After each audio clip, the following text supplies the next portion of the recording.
There we go. Hi. Welcome, everyone. Welcome. Welcome, everybody. Enjoy your boomer while you can. He Yeah. might have to sequester away to an undisclosed location in the very near future. Yeah, maybe I'll be on a rubber tire somewhere fighting off some gators. No, I'm kidding. We'll see what happens this week. But apparently, we're under another storm warning in my area, another hurricane watch. So yeah. You know what? I know. I the don't waters even know in the Gulf. I keep saying the waters in the Gulf are warm. Well, I thought maybe they would stop being warm after the last hurricane. They just, what do I know? I'm sure Katie Nicolau knows all about the hurricanes. Anyway, hi everybody. Welcome to Geeky Geezers. I'm your host, Aged Boomer, and I'll try to maintain a sunny disposition for the remainder of this stream. Hello, Connie Cleary. Hello, Horizon Talker. Well, I think you missed one because there's also a new name, but it's an old face.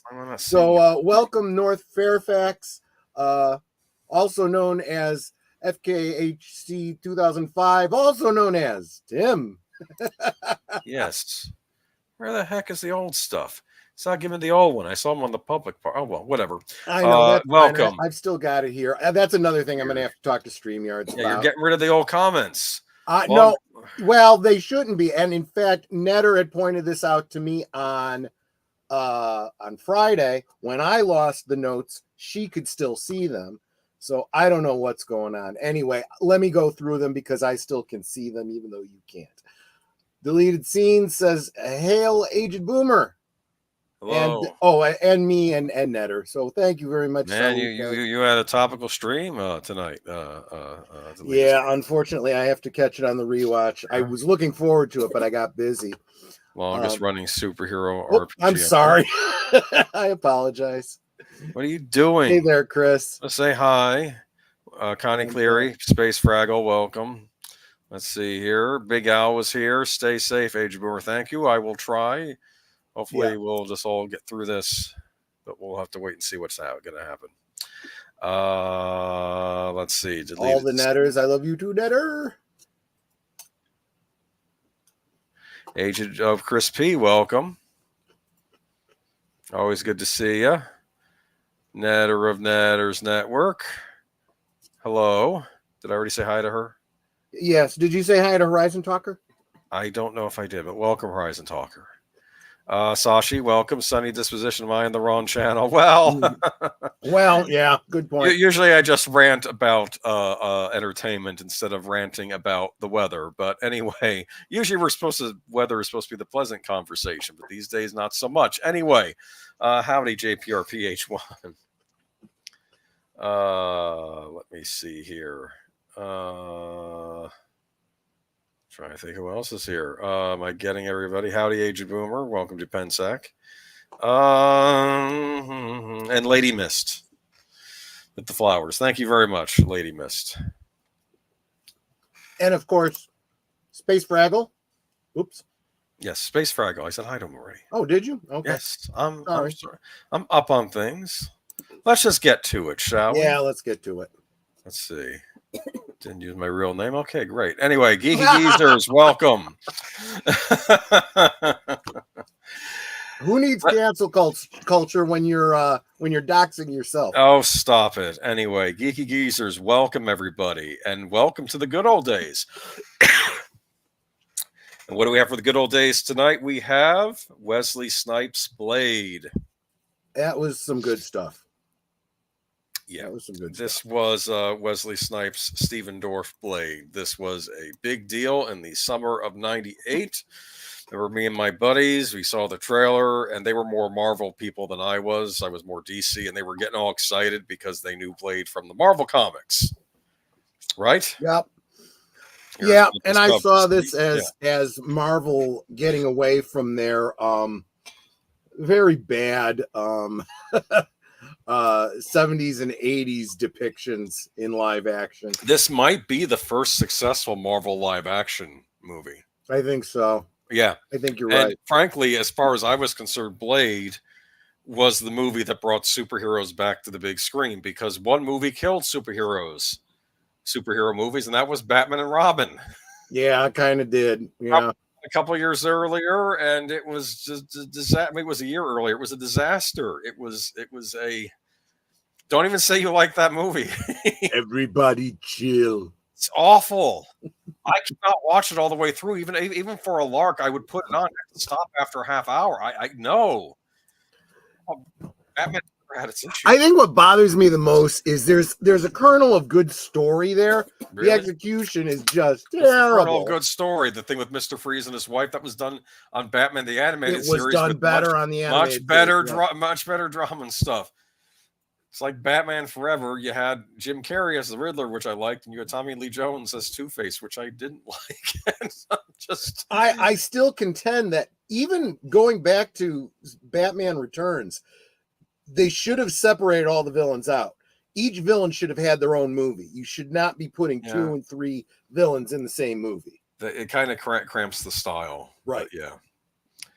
But anyway, here we are, though. Wesley Snipes, Blade, also starring Stephen Dorff as our villain. Actually, David makes a great point. Wasn't Blade the first R-rated Marvel film? Yeah. I miss R-rated Marvel films. I miss the Netflix series they had. Disney completely took over Marvel. Now everything has to be... There are certain Marvel characters you can't make PG-13. You shouldn't have to make them PG-13. Well, not only that, they want to have their cake and eat it too. They want to clean it up in some respects, but they also want to adult it up in other ways. And it's like, no, pick a lane and stick to it. Agatha all along. Yeah, we lose Daryl Hannah's butt, but get somebody else's butt. That's what we're making a point of. Anyway, though, here we are. Blade. This was a huge movie when it came out. Not necessarily dubbed as a superhero movie in the marketing, because I don't think they even had the Marvel intro on it. Technically, it's not a superhero movie. It is a comic book movie, but not really superhero. I don't know. I like how it says the body of a mortal, the soul of a mortal, the body of an immortal, the heart of a hero. I think it says on the front cover. I don't know, but there's the comic book. Mm-hmm. Here we have Wesley Snipes. This movie has one of the best intros I've ever seen. You see Tracy Lords of all people on a hot date with this guy, and she's bringing him to this nightclub, and and then suddenly when he's in the night, she starts ignoring him, and it's like, well, screw this, and it's like all these people are kind of bumping into him and stuff, and then suddenly sprinklers turn on and blood starts pouring on, and then suddenly all the fangs come out of everybody in the club. He's in a vampire club and he's freaking out because I guess he's the main entertainment for these, and then you think this guy's going to get killed. It's like a horror movie, right? And then out of the shadows walks Wesley Snipes, trench coat, sunglasses. You got the body armor, and they start murmuring, "It's the Daywalker." And then the vampires all start attacking him, and he just starts kicking ass. He just starts turning them into ash, because when you stake a vampire, they turn to ash, sort of like how they did on Buffy. And there's the Tracy Lords vampire. I was always wondering where he stabbed her, but they alluded something, but I don't know. They wouldn't quite go there, but yeah. Look at him smiling. I am not going to make any Tracy Lords jokes or inferences. Already getting demonetized as we speak. They'll get a strike. Yeah, well, the Tracy Lords there's more problem there than just. I know. She was of age in this movie. I was just going to say. Right. Anyway, by the way, this is under not for kids. Okay, so there we go. If Batman can be a superhero and he has no powers, Blade is half vampire, and he's not a superhero. Well, I think he's a superhero. I mean, was he killing vampires? Who cares? He's a super being. I'm just saying he's not a superhero. You think that he's... Now, I know on the Blade TV series they did, I always thought it was interesting that he was... You had this one group, I guess Vampire Ash in the comics was a drug that people get high off of. So these guys were killing vampires and using the ash to sell it to get people addicted. And Blade sort of looked the other way. But would give money to this mission to deal with the ash addicts. It's like, well, they're still killing vampires. These are bad people, but they're still killing vampires. That's what he's all about. Pretty morally questionable, but yeah. All right. One of the vampires, he sets on fire. They bring him to a morgue, and he bites this lovely doctor lady here, who I should know her name. Hold on, give me a moment. Matanui, I was just telling Nate, it has nothing to do with having superpowers. It's about being a hero. The super comes from the powers. The hero comes from the humanity. Well, okay, whatever. He's not Captain America. Not every hero has to be Captain America. Right. Frankly, he's a hero like I would describe Conan the Barbarian. He's that kind of hero. That's how I would explain him. I will grant you he is the protagonist. Oh, my goodness. Is he stopping the bad guys? That's all I'm saying. He's literally hunting them. He's literally going out and killing them.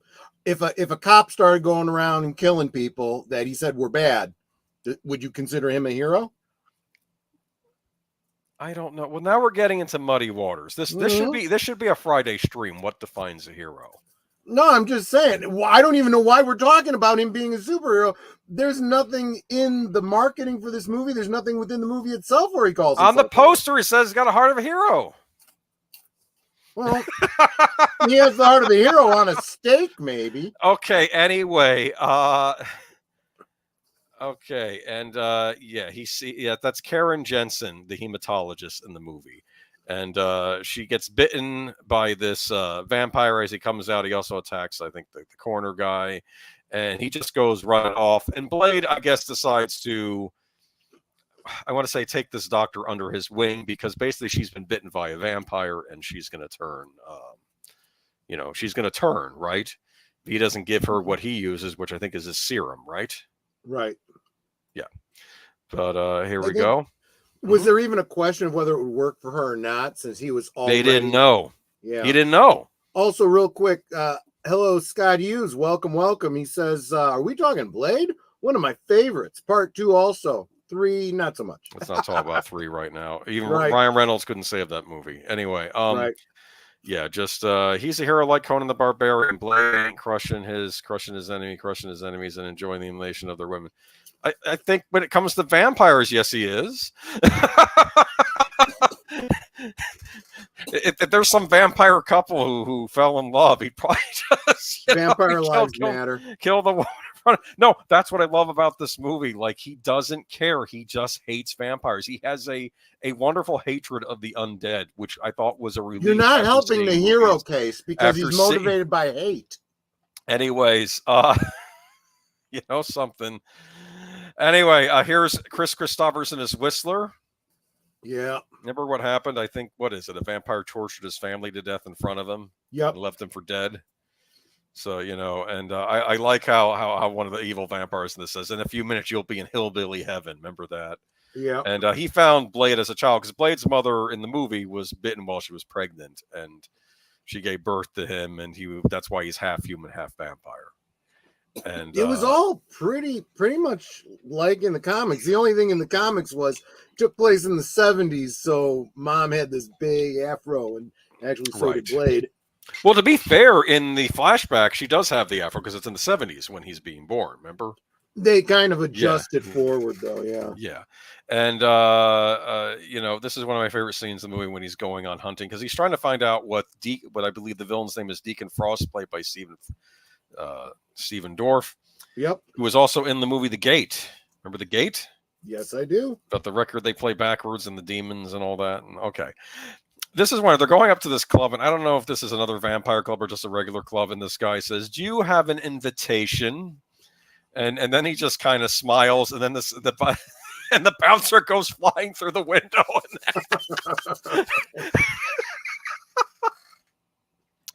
There's Whistler when he says they catch you effers at a bad time. Remember that? And he starts shooting them because they have silver bullets, right? Because silver kills vampires. Yes. They're different. There are rules in this movie. They're different than other vampires. What was it? Crosses and running water don't do anything.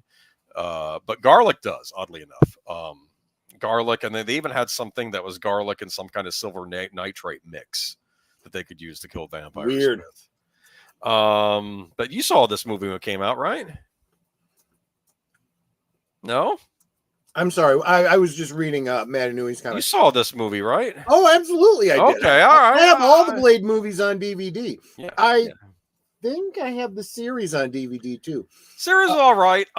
It left on a cliffhanger, which bugged me. I hate that. I did like it because it has a sort of a similar theme where I think the young woman there's another young woman in that she might have been a cop that he basically is giving her the serum, but she's more full on vampire, and he basically is talking to her and your need for blood, you're an addict. That's what it is. Yep. Okay. Which I thought was an interesting way of putting it. Real quick, man, I knew he said he was making a comment about the Batman not a superhero because he heard that argument a lot. No, yeah, I think it's a real simple one though. You're absolutely right. I mean, the whole thing about, I can see the argument that Iron Man and Green Lantern and Batman, sure, they're heroes. Are they super? Not really. What really makes them super is their heroism. Right. So you think he's super, but listen to me. There's a scene in this movie where Deacon Frost, he's out in the open because I guess they came up with some kind of what is it, like some kind of sunscreen that they can use. So he's out in the daytime. He said, Blade, come talk to me. And he starts saying, look, why don't you join us? He's doing the whole supervillain thing where it's like, join us or whatever. And he gives this whole speech about how, we should be ruling over the humans, blah, blah. And then the only thing that comes out of Blade's mouth is, Frost, you're nothing to me but another dead vampire. Yeah. And then this little girl he's holding hostage. I think he's like, he says that by the time I get done with you, they're going to wish they never cut you from your mothers. And as soon as he does that, Blade pulls out his gun, starts firing at him. Yeah. Frost throws the little girl in the air, and I think finally Blade jumps up to rescue the girl before she gets hit by a car after she falls through some glass or something. And then he runs off, and then Blade says, go home. That's all he says to her. I don't know. I love this movie. I love this character. I like the sequel. 2 was good, but Wesley Snipes is spot on. And yes.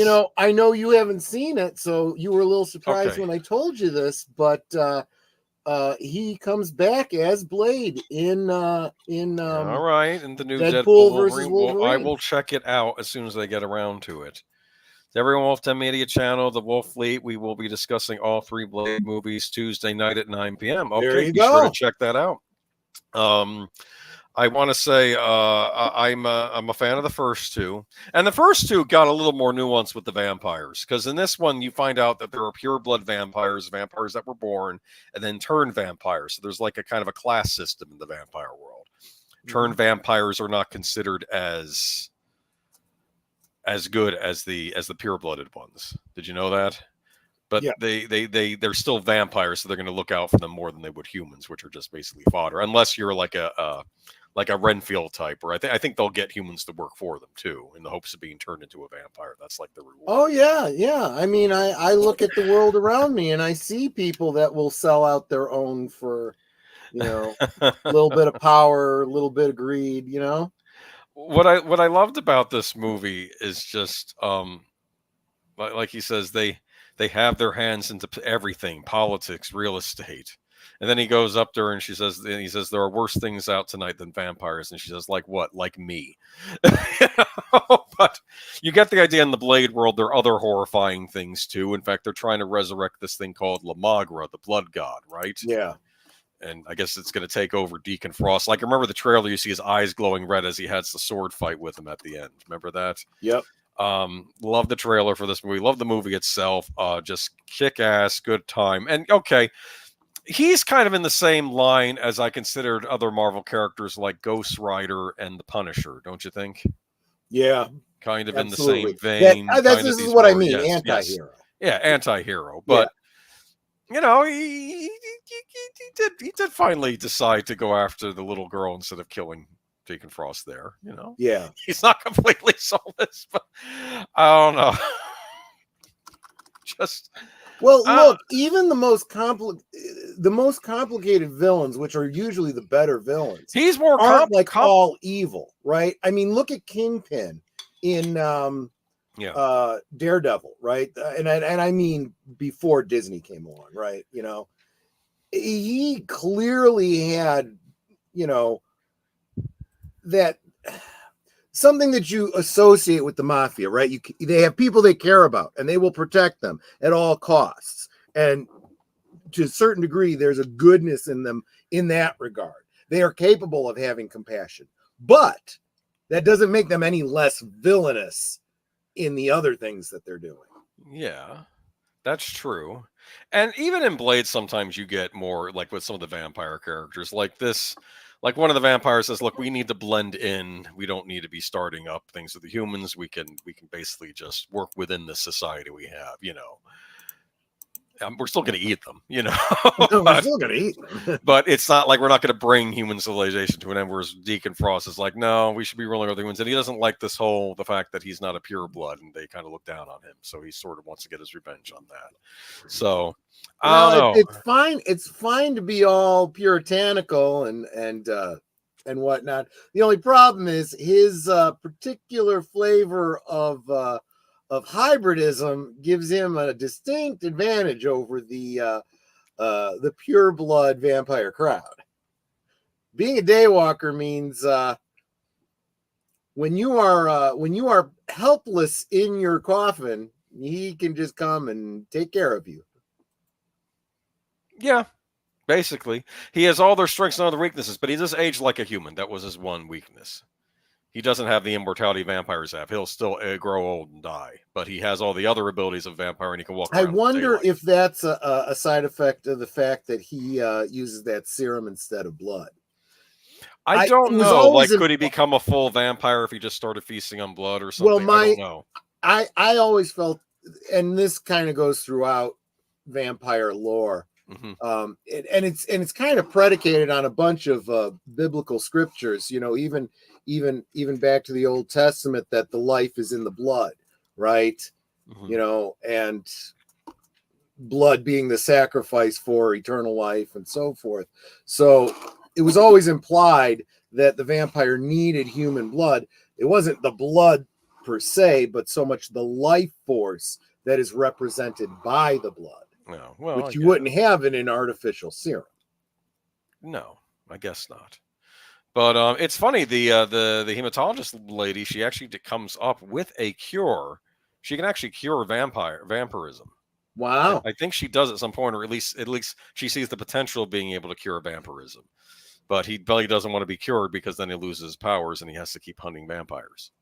But then does that not implicate him of murder if you are capable of capturing and curing the vampire? Oh, I don't know. I think he can't cure pure blood. She made a point that you can't cure. I see what you're saying. It was you can't cure a pure blood, but like Deacon Frost here could probably be turned back into a human. I think that was what she was theorizing. I don't know. We didn't see her in the sequel. I was disappointed by that. Well, here's what was interesting. You know, people complain about women not having roles in these action movies. Here you go, scientist lady. I don't know. I'm just life force. Yeah. I like the fact that vampires has familiars. Yeah, kind of like Renfield in a way. Exactly. And they kind of kept that going here. And supposedly, I don't know how this was in the comics. I know how they did it in Blade 3, which was just but he actually runs into Dracula, doesn't he, at some point? Dracula was a very commonly used Marvel character. He's got his own entry in Marvel comics. So they have their own, just like Universal has their own version of Dracula, Marvel has their own version of Dracula. I often wonder if the Blade guys were inspired by Vampire the Masquerade. I'm not sure, because it's possible, because the way they actually had a structured vampire society in the movie, and I'm wondering who did it first. Was it the Blade comics or was it Vampire the Masquerade? I don't know. Actually, the concept of the Masquerade goes before White Wolf games. The idea that vampires... Was it Anne Rice?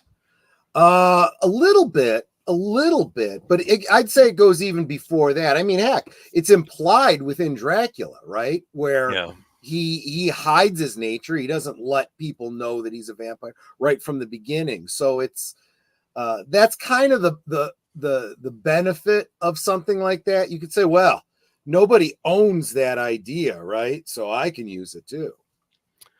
FKH, the other known as Tim Blackula. I've not seen that movie. I've heard it's good.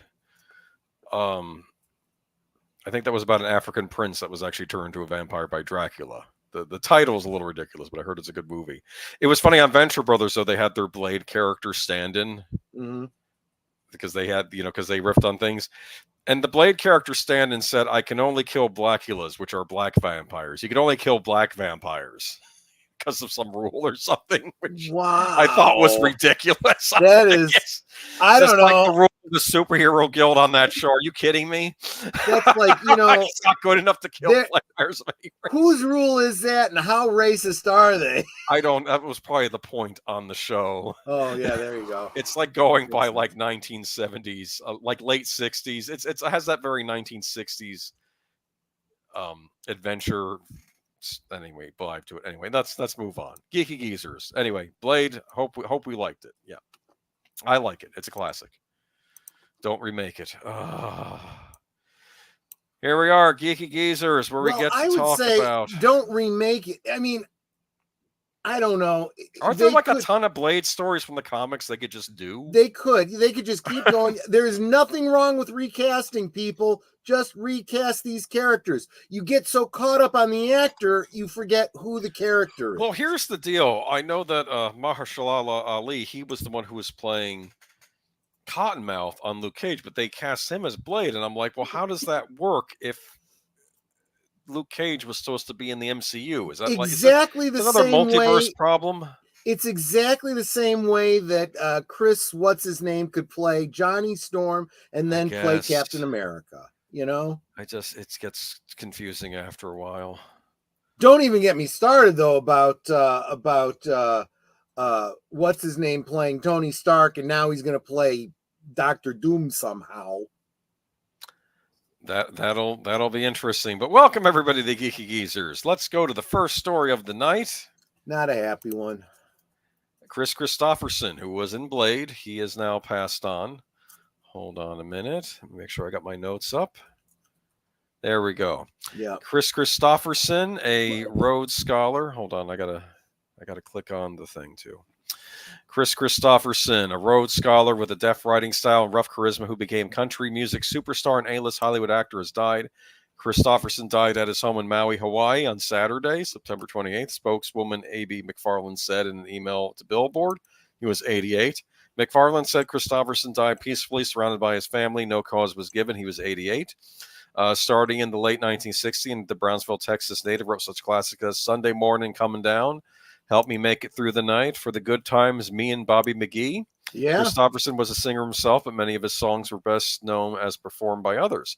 He also starred opposite Ellen Burstyn in director Martin Scorsese's 1974 film, Alice Doesn't Live Here Anymore. Have you seen that one? That's a good one. Mm-hmm. Young Jodie Foster's in that, too. Yep. Starred opposite Barbra Streisand in the 1976 A Star Is Born. Now, less said about that, the better. And acted alongside Wesley Snipes in Marvel's Blade in 1998. There you go, yeah. On the all genre Billboard 200 albums chart, Kristofferson notched 19 entries, including #1 soundtrack for A Star Is Born. Very popular soundtrack at the time, right? That was like, I don't know if you had it in your house, but in which he co-starred with Streisand. He charted a dozen entries in Billboard's Hot Country Songs chart, including 2 #1s, Why Me in 1973 and the all-star collaboration Highwayman in 1985 with Waylon Jennings, Willie Nelson, and Johnny Cash. On the top country albums chart, he placed 25 titles, including a trio of #1, Jesus Was a Capricorn, 1973, Full Moon with Rita Coolidge, and Highwayman with Nelson, Jennings, and Cash. All right. Yep. So rest in peace. But this was interesting. Kristofferson, who could recite William Blake from memory, wove intricate folk music lyrics about loneliness and tendered romance into popular country music. With his long hair and bell-bottom slacks and his counterculture songs influenced by Bob Dylan, he represented a new breed of country songwriters along such peers as Willie Nelson, John Prine, and Tom T. Hall. Yep. All right. So rest in peace. Any Kris Kristofferson's fans here? Yeah. He's a good actor too. Underrated actor too. You guys might remember from last year when I was doing the bit on variety shows. I did the clip from the Donnie and Marie variety show where they did the Star Wars tribute, and Kris Kristofferson played the Han Solo character. I remember that. We did that on one of your Friday night streams. Yep.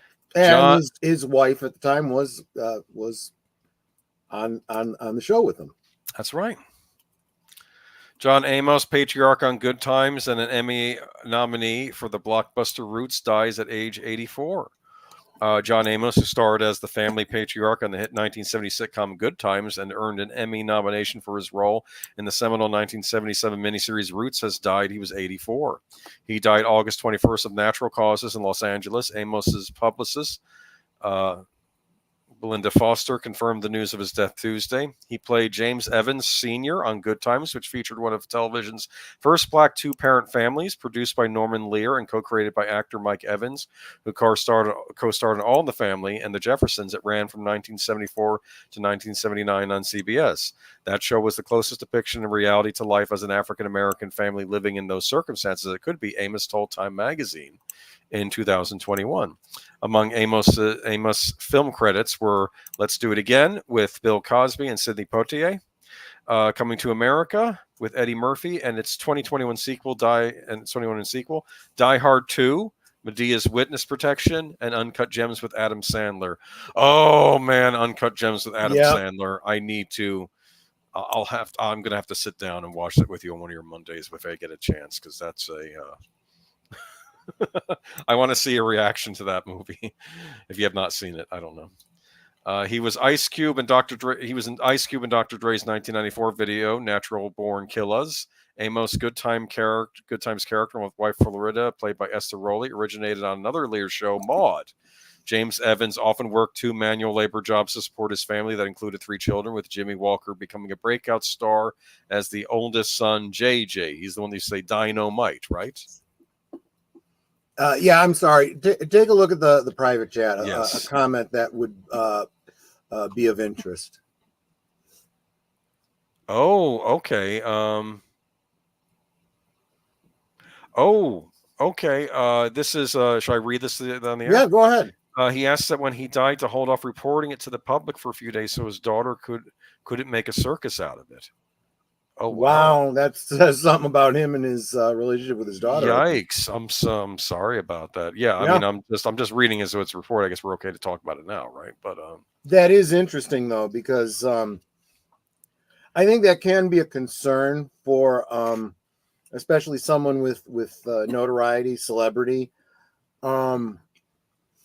Usually, you see there's an announcement made. We're asking, for privacy, so we can more But yeah, I guess it is possible that somebody in the family might be a little bit more, come give me attention, Yikes. Well, I don't know anything about that, but I wish his family well regardless. It's hard to lose your dad. Such was the show's impact with Alicia Keys, Rick Ross, and the Wu-Tang Clan among the musicians who name-checked Amos as a character for his lyrics. Many fans consider him their TV father. His son Kelly, Chris Amos, said in a statement, he lived a good life. His legacy will live on in his outstanding works in television and film as an actor. My father loved working as an actor, though. His entire life, he was my dad, my best friend, and my hero. I would also say that, without getting into too much of the behind the scenes of the TV show, you could kind of see even back then in the 70s, I feel like the way they treated him, not on the show, not in the story, but behind the scenes, you could almost see the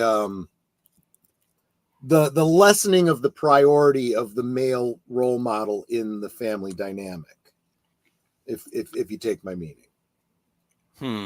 Interesting. But she liked him on The Fresh Prince as Will Smith's girlfriend's dad. Oh, that's interesting. Oh my goodness, that's right. Yes.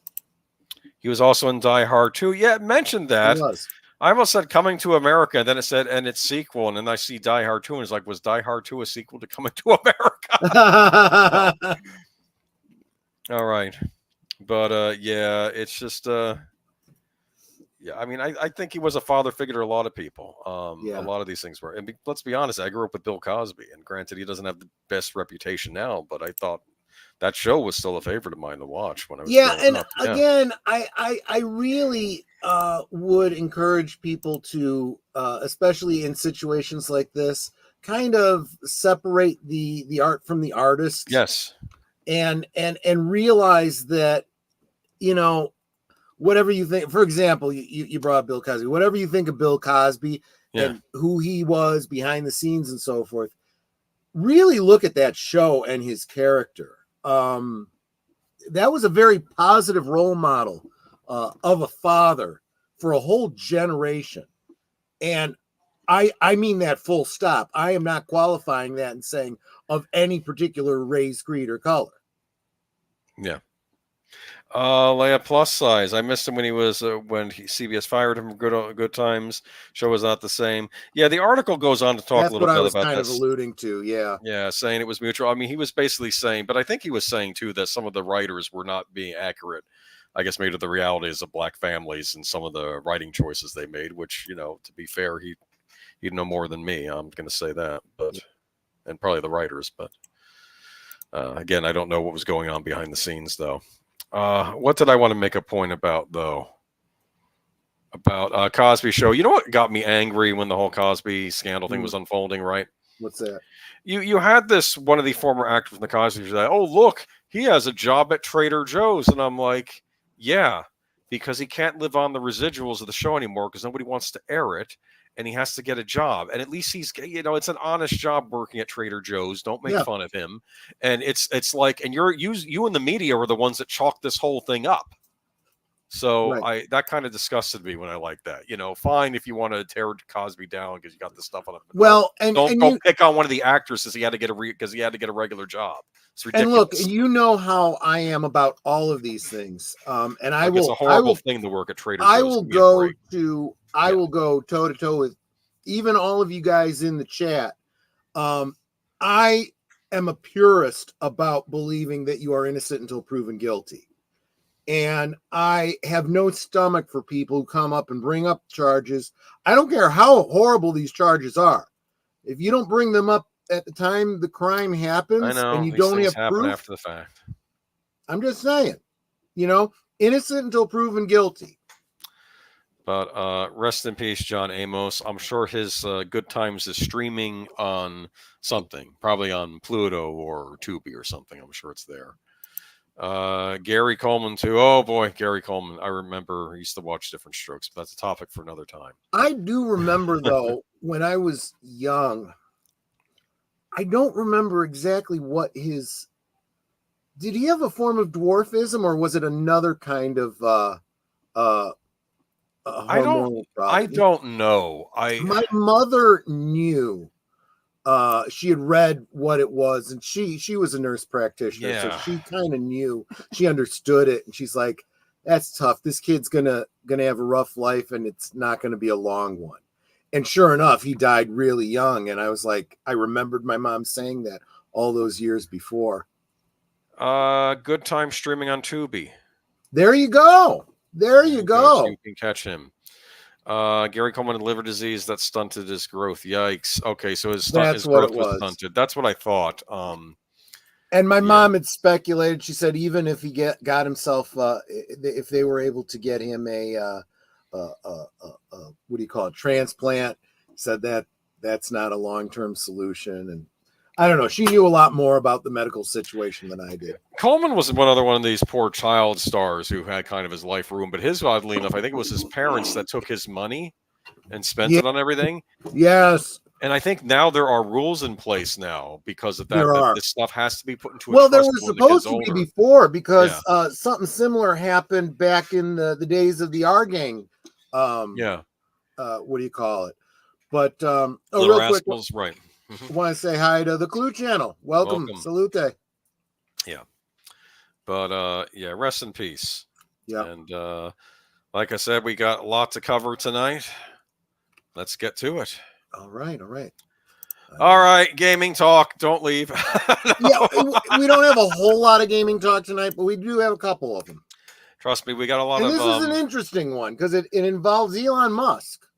At the very end, no offense to that Park Place, you're like, but I've been wanting to talk about this for a couple of weeks because, okay, so basically for a few years now, I have to worry about these wonderful Japanese RPGs they make in Japan coming over here to the States and getting butchered.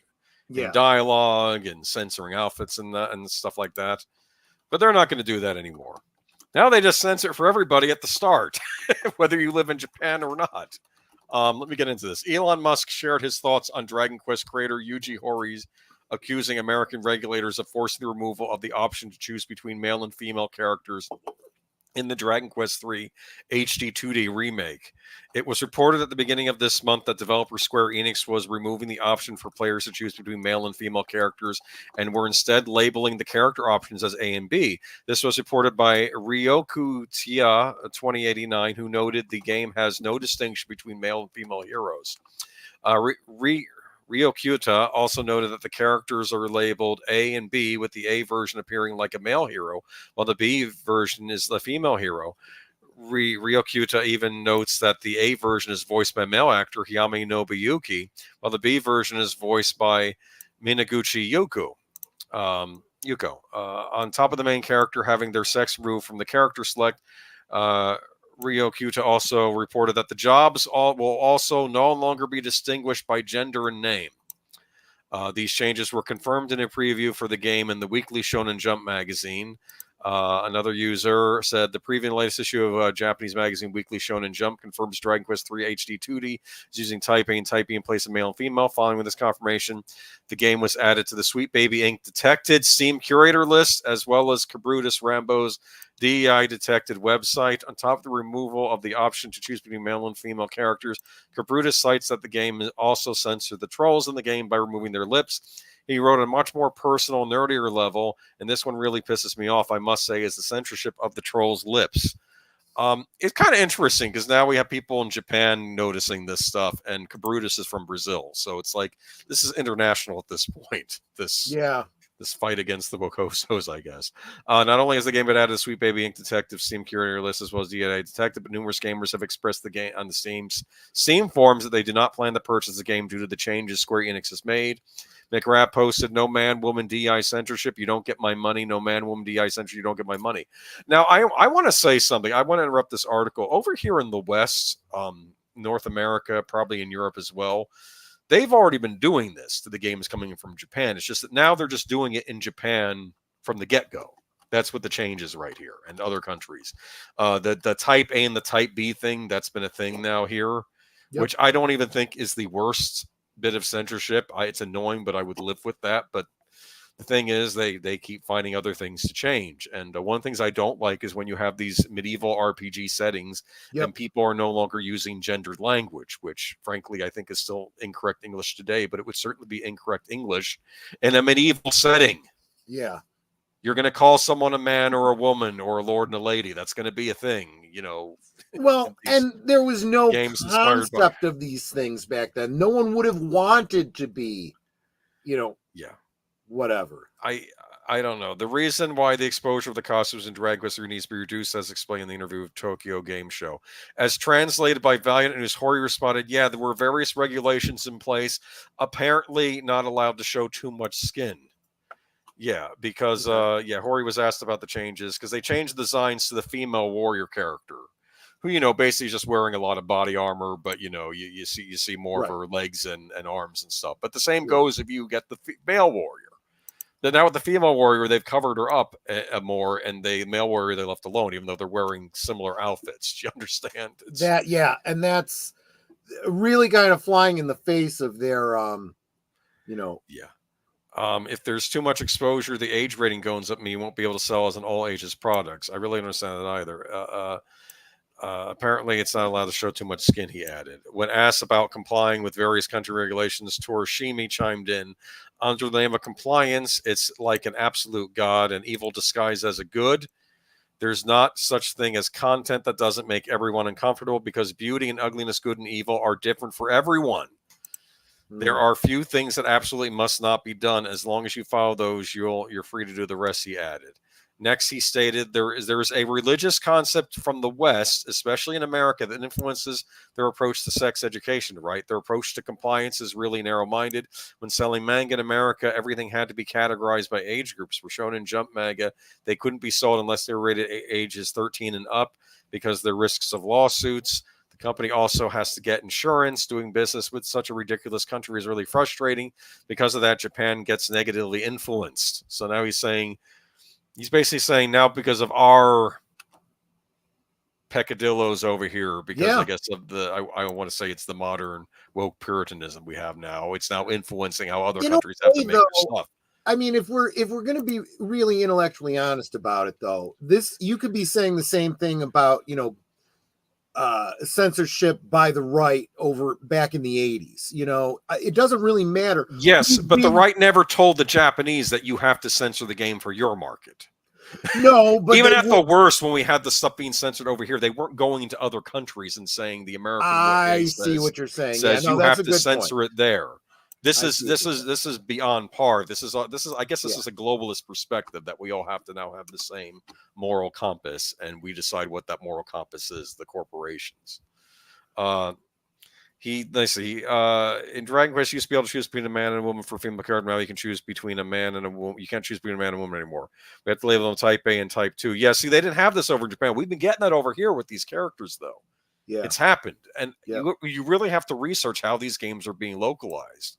I've not bought RPGs. I was planning to because I heard of. Because I'm sorry, if your game is dialogue heavy, it has to be well written, and if it's not well written, I'm not buying it. Elon Musk reacted to this, writing an X saying, "This is insane." That was Elon Musk's reaction. This is insane. I'm going to say this about Elon. Like him or not, he is doing a great job of being intellectually honest about his stand on free speech, right? He's got a right to free speech, especially on his own damn platform. So if you don't like what he's saying, well, it's not your platform. It's his. It is not. That's a guru that has to be okay. Let me see. You're talking about I want to mention something too, though. The character designs for the original game back in the 80s, Dragon Quest 3. This is a remake, a really nice, what I thought was going to be a really nice looking remake. It was on my radar to purchase, but I said wait till it comes out and see what they do to it. And unfortunately, it's a hatchet job. The guy that created Dragon Ball Z, you know how we months ago, he created the character designs for this game, and now they've messed them all up. So those character designs they're censoring, they were created by him, who they were much revering a few months ago, but now he's dead, so they can basically go to town and just change them however they want.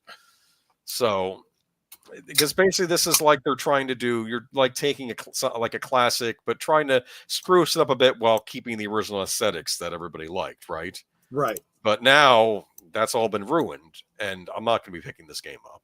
And Square Enix had better, take a hard look at Ubisoft right now. Because they may be heading in the same direction, because all of these they've already been hurting for money. All of these companies really need to, they need to take a look at what's going on in the marketplace, because even the big companies, the big entertainment industry, Disney and all the movie companies are suffering because of the DEI. But companies like gaming companies that are on a razor thin margin to begin with cannot afford to coast. They don't have resorts and parks and all kinds of marketing that they can draw on, to weather a storm. Well, what they had here is Dragon Quest, and I'm not splitting hairs here. In Japan, Dragon Quest is very popular. I would rank it like up there with something like Star Wars. Okay, sure. Dragon Quest used to be so popular that when a Dragon Quest game came out, the school system would just have to call, okay, we're just going to have off that day, because the boys would be cutting class to pick the game up at the game store. Wow. That's how popular. They wouldn't wait. So they're like, we just have to call off. We'll find out when the Dragon Quest game is coming out. And that's how popular this series is over in Japan. And I guess it still is. But now it looks like they really have taken a hatchet job to this remaster. And the sad thing is they're going to remaster the first two games too. Yeah. And it's probably going to be the same deal. And of course, in Japan, they're being taken aback by this, because they don't have this stuff over there. But now it's being imported into the stuff now that they consume. It used to be they would just censor the stuff we got from them. They'd censor it over here. Now it's just happening everywhere. And I've heard rumor that I don't know if this is a Sweet Baby involvement thing, or if Square Enix now has their own internal department that does this.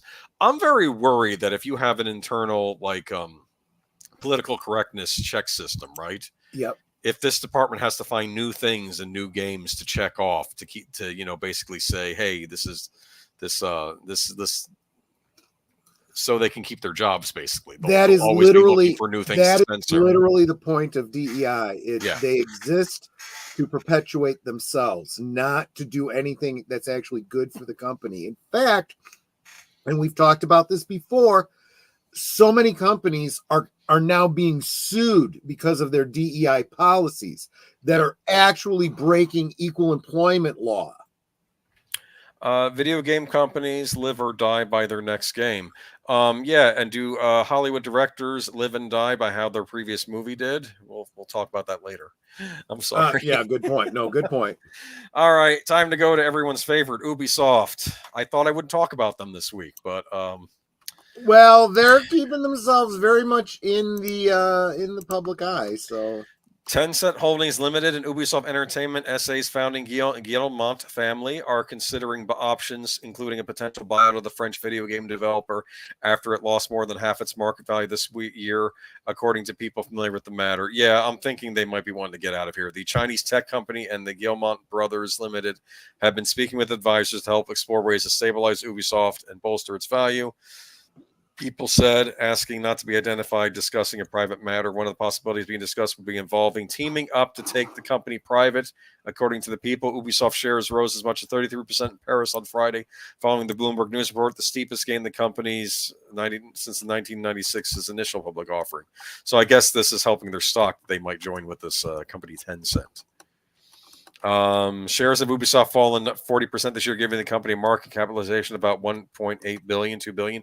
Tencent owned 9.2% of Ubisoft's net voting rights at the end of April. The Guillemot family held about 20.5%, according to the firm's latest annual report. Some minority shareholders, include AJ Investments, have been pushing for either a take private or sale of Ubisoft to a strategic investor amid the stock price plunge. So it reminded me of Paramount and Skydance. Am I wrong here? No. Yep. Okay. Considerations are at an early stage, and there's no certainty they will lead to a transaction. Tencent and the Guillemot family are also considering another alternative, according to the people. Spokespeople for Ubisoft and the Guillemot family declined to comment. A representative for Tencent couldn't immediately comment during a holiday week in China. Last month, Ubisoft shares fell to the lowest more than a decade after the company cut its outlook on weaker than expected sales and a delay of the hotly anticipated Assassin's Creed Shadows title. I don't know if it's hot. Maybe it's hotly anticipated to see how bad it's going to do. Well, yeah, it is. It is like, hey, you see that smoke over the horizon? Let's go see what's burning down. Yeah, the video game firm has over the past couple of years struggled to recover from a pandemic-era production crunch that resulted in delays in releases of new games and canceled titles. Blame the pandemic. Several private equity firms include Blackstone Incorporated and KKR and Company were studying potential bids for Ubisoft in 2022 amid a flurry of large deals in the video game industry. Bloomberg News reported at the time later that year the founding family partnered with Tencent, which bought 49.9% of the Guillemot Brothers holding company in addition to the direct stake it held in Ubisoft. I remember when years back Vivendi was trying to buy it out. But here we are. Let's go to the next article too. Yep. Are we sad about Ubisoft? No, I'm laughing. I have a certain amount of schadenfreude for companies that have made some very, very, very bad decisions and are now living with the consequences. Someone said Ubisoft. That's what she said. Please stop. I'm thinking in a French accent too. Ubisoft. Okay. I'm so sorry. No. Never happens to me. It never happened to me. Report: Rainbow Six Vice President Cameron Lee leaves Ubisoft. A new report details that Cameron Lee, Ubisoft's vice president of Rainbow Six, left the company. Tom Henderson at Inside Game reported that an email sent to the staff revealed for the time being the role of VP and executive producer Rainbow Six brand will not be replaced. It is unclear why Lee decided to leave Ubisoft. You had your own image when you sent it to me. Yes. Leaving the ship. Lee joined Ubisoft as vice president and executive producer of Rainbow Six back in April of 2022. In a press release at the time, the company said that Lee would be responsible for creating the long-term brand strategy for the Rainbow Six franchise and aligning and collaborating with all internal partners. Lee previously was a vice president of production at Activision, the general manager of new IP at Bungie. Bungie's not doing so hot. Were they the ones behind Concord? Yeah, I want to say yeah. Was he behind Concord? I don't know. And a lead producer on both BioWare and Electronic Arts dating back to October 2008. Holy cow, wait a minute. Mm-hmm. Is there a Concord connection here? Possibly. I don't know. It's interesting, though. He's only been there 2 years. Not much time to help out the Rainbow Six franchise. That's a Tom Clancy franchise. Right. Yeah, they had a game series based on it. So yeah, that's done.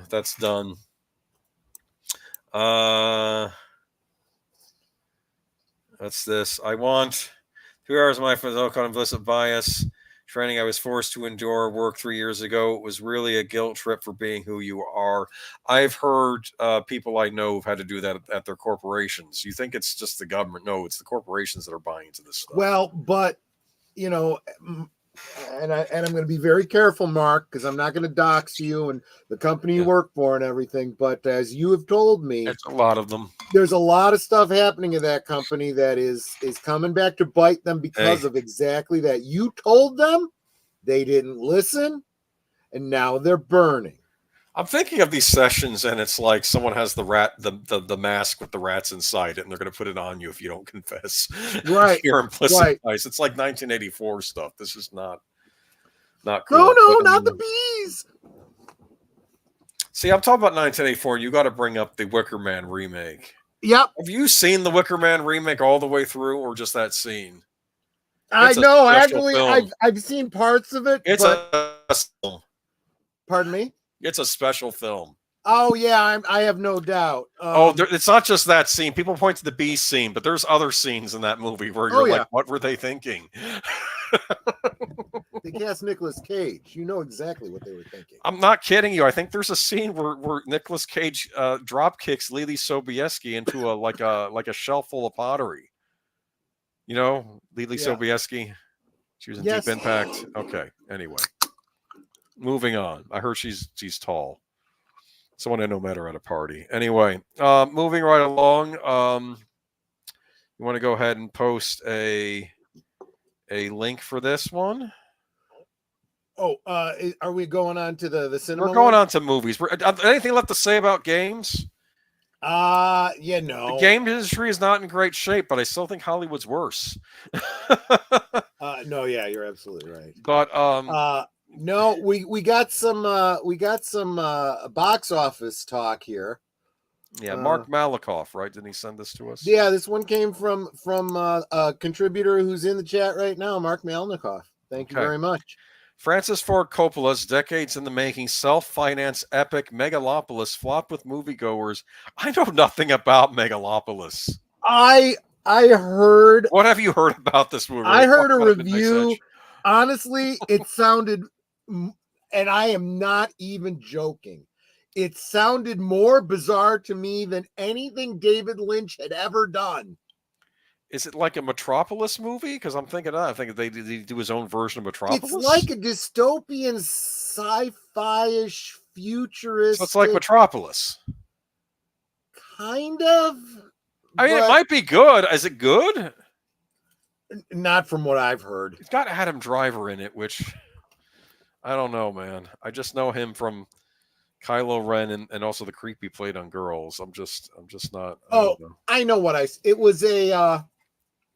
Now, in fairness, this is not probably the best way to consume your review of a film, but I saw the pitch meeting for it. Oh, that's funny. Which was hysterical, but I mean, you know how the pitch meetings goes. You got the guy playing the two roles, the guy who wrote the movie and the one he's pitching it to worked for the studio. And the guy from the studio is like, I do not understand what you are talking about. And every so often he would just start playing on his phone. He's like, sir. And he's like, I'm sorry. Are you still talking about this? You know, I don't understand what you're talking about. Coppola's an odd duck, isn't he? Yeah. Do you ever see that made-for-TV movie you did for Fox? That had the talking Rottweiler in there? No. You don't even know what I'm talking about? No. It had that actor who was I forget his name. He was in Tin Man. Did you see Tin Man on Sci-Fi Channel? Oh, sure. He was the guy who played the Tin Man. He was in this Fox, and like he shows up on this planet, and he's the doctor, and there's a talking Rottweiler in it. Oh my God! Like an anthropomorphic talking Rottweiler, not like I don't know if this was an alien Rottweiler, alien dog that looked like a Rottweiler, like an alien dog species, or if this was a Rottweiler they did gene therapy on and made into a talking person type. I don't know. Maybe this is what I should have prefaced what I was saying.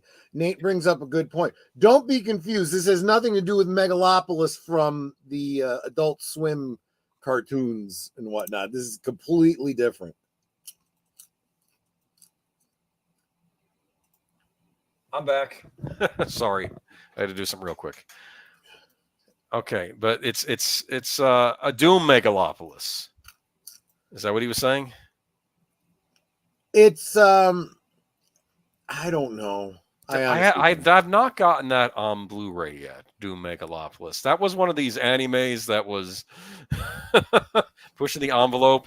Back in the 80s and 90s, they pushed the envelope on some of these animes, and I have Crying Freeman. I haven't gotten Doom Megalopolis yet, I think. But all right, it's a dystopian future retelling. To, Real Wade Nation Gaming, by the way. Okay. I didn't hate it, but it was the pitch meeting is about right.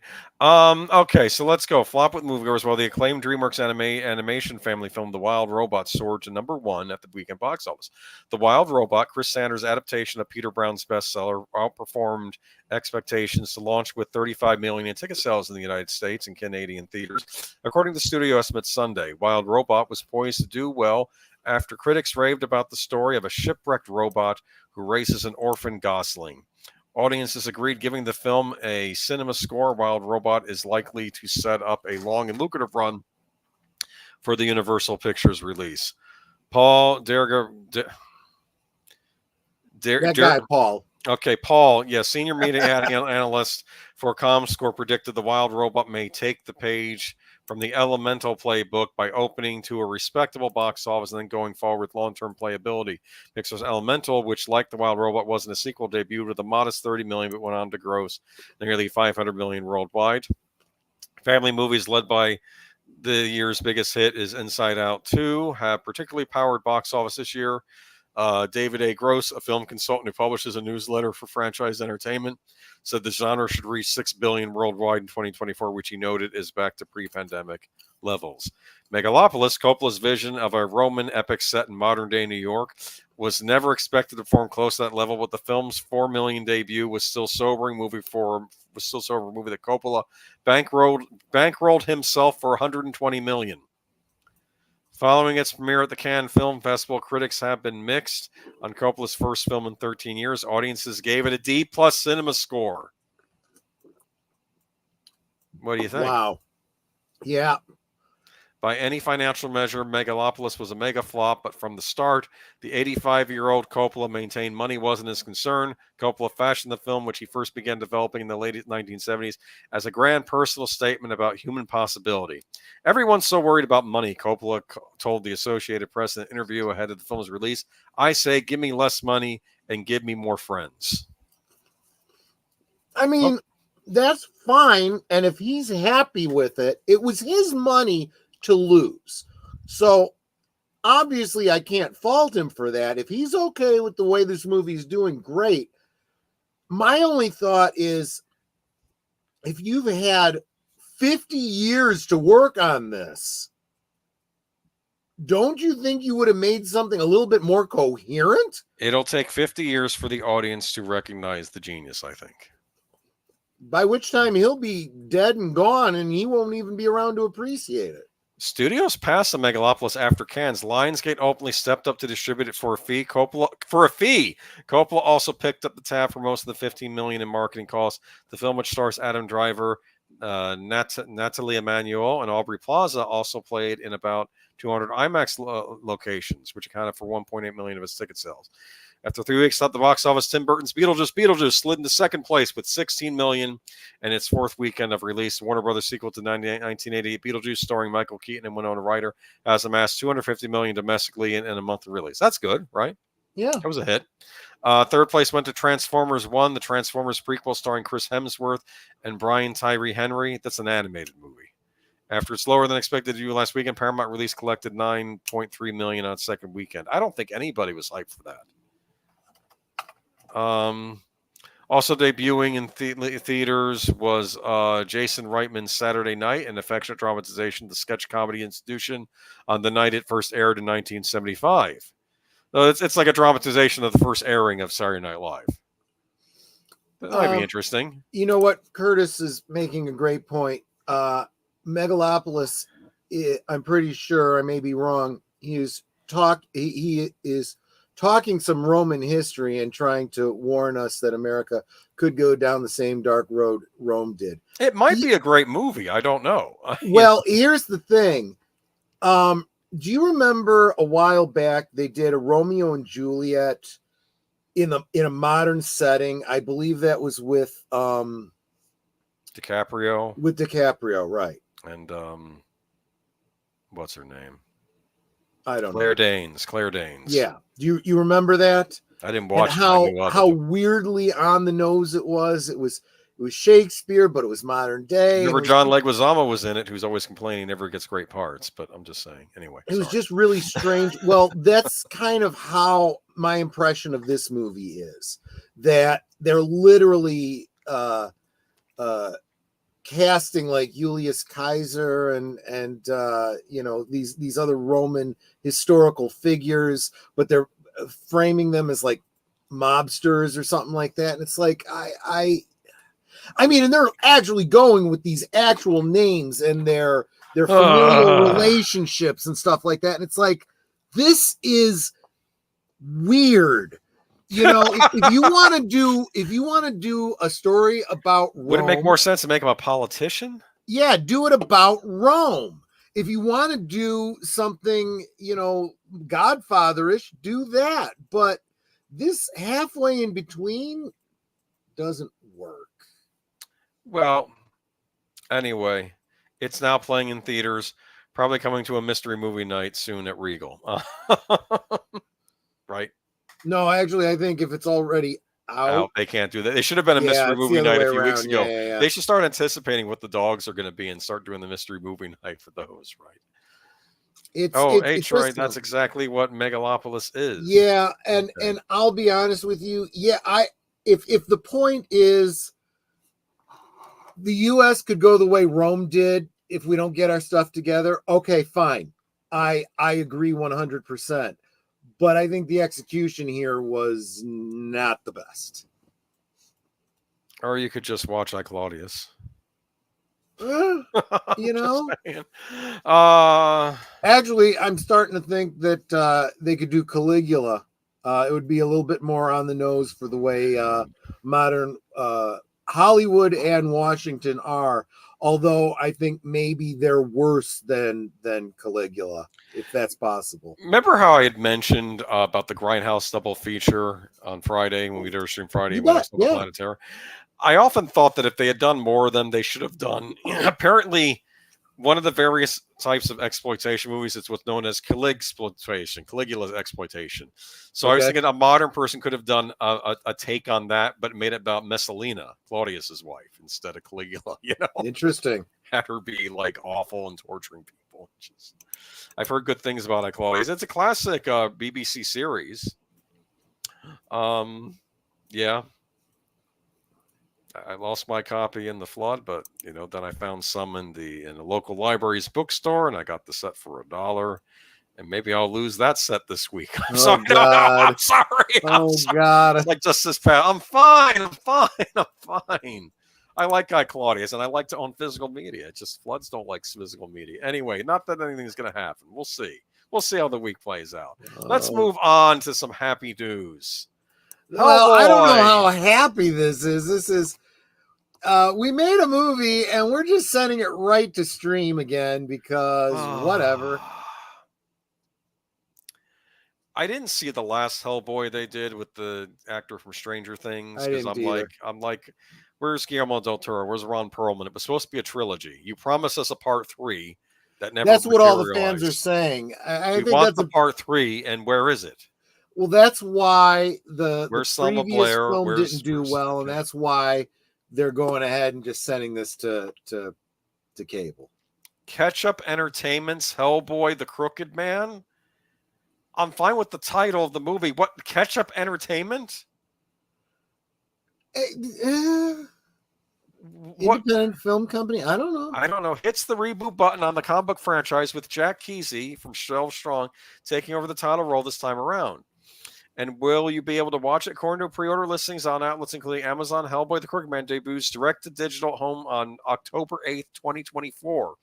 Hellboy the Crooked Man is set in the 1950s and co-stars Adeline Rudolph from Resident Evil as a rookie agent of the BPRD who team up with Hellboy to protect the residents of Appalachia from the creepy Crooked Man who is collecting the souls of the devil. I mean, that's kind of interesting. It's in the 1950s, so it's like a prequel, right, to the other movies? Yeah, and it's kind of a prequel to the hurricane this past week, too. Set in Appalachia. Of course, yes. Mike Mignola co-wrote the new Hellboy film with Christopher Golden, Brian Taylor of Crank, Gamer, Ghost Rider, Spirit of Vengeance, and Mom and Dad. Directed the movie for Millennium, based on a Hellboy miniseries from 2008. The story is said to expand Hellboy's world through offering one of the most beloved issues of the comic series. So far, this actually doesn't sound bad. Those are some good names. I mean, the guy that wrote Crank and Ghost Rider Spirit of Vengeance, I think he could write a Hellboy movie or a I know nothing about the writing on this. I know nothing about. Did you see Crank? No. Crank is good fun. Crank is a movie with Jason Statham where he's gonna die, but he had to pump him. He got pumped with some drug, but now he's like, he has the crank in him, so he's gonna find the people that put the poison in him before he dies. Kind of like a DOA. I guess, but it's a little more ridiculous. It had the funniest special feature I've ever seen on a DVD. Okay. It gave you the airline or regular TV dialogue copy. Interesting. Where all the cussing's taken out and replaced with the fake cuss words. That's kind of funny. Yes, that sounds really, really good. Kind of like the Funky Pete cut of Shaun of the Dead. Do you know what I'm talking about? There's a DVD extra on Shaun of the Dead called the Funky Pete cut. The Funky Pete cut? Yes, and it does that whole scene where the roommate Pete is going off on an F-word heavy funny rampage at Sean's buddy, and that's instead of saying the F word, he says funk this, funk that. Honestly, it is the funniest thing I've ever heard. And then what's his name responds back, instead of calling him a prick, he calls him prink. And I just that's funny. Back up. That's basically the same thing. Yeah, that's the same thing. Yeah. And I laugh so hard because it's what they mean. But hearing him say these off words in such a diatribe, I just laugh till I cry. I need to check that out. Then it's probably on my Blu-ray. Mike Mignola co-wrote the new Hellboy film with Christopher Golden, and it's with Brian Taylor, who did Crank, and Ghost Rider Spirit of Vengeance directed it. See, Ghost Rider Spirit of Vengeance, I think, is a good resume for a Hellboy movie. I enjoyed that movie. I don't know if you saw I brought this up to you a few times. Yep. You have two Nick Cage movies you got to watch. You got to do Ghost Rider Spirit of Vengeance and Wicker Man.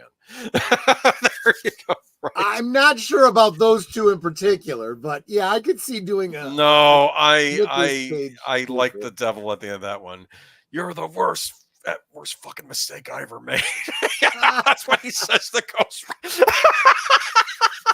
Oh gosh. Just everything in that, the villains, it's like the first one, but it was even zanier. Oh man, fork that whole shirty concept. Yeah, basically. Every funking body in my funking department is funking ill. Yes. I think Hellboy would work better as a streaming series. Yeah, I mean they could have done this as like a limited series, and that probably would have had more cachet than just doing a direct-to-video movie. If you could have figured out a way to split it up into like 4 parts, put it on Netflix or something. Hey, deleted. I want a funking car right funking now. There should be they should have. I don't. Oh boy, they must have a cut of that. They must have a cut of that because I know. I'll tell you what, TV. It might be worth it for me to clone their voices and redub it. It'd That be funny. would be hysterical. That, or if you could find online like an edited TV version, like even with old commercials in it, that might be kind of funny. A funny rewatch for that. You might have something there. I'll have to look into that. Yeah. To expand Hellboy's world, Jefferson White Yellowstone stars alongside Ketsy and Rudolph and Tom Farrelly. This might be good. I mean, it can be worse than the last one they did, which I didn't see. Oh, thank you. The Crooked Man is a departure where Mike Mignola, the creator of the comics, will finally shepherd an authentic version of his stories and characters in film form. Whatever. I still like the Guillermo del Toro first two movies. I thought they were. I agree. I wanted a third. They even the second one, which it's funny, that came out the summer of Iron Man, Incredible Hulk, and Dark Knight, and I actually think Hellboy 2 was my favorite superhero movie that summer because of all the zaniness in it. Just the the thing when he goes into Troll Town, he says, "You're not gonna talk, not ever, ever, ever," and then you see this guy go fly, whatever that thing was, a troll or a lizard man, whatever, he goes flying across the. I don't know. It was just, those movies were a lot of fun.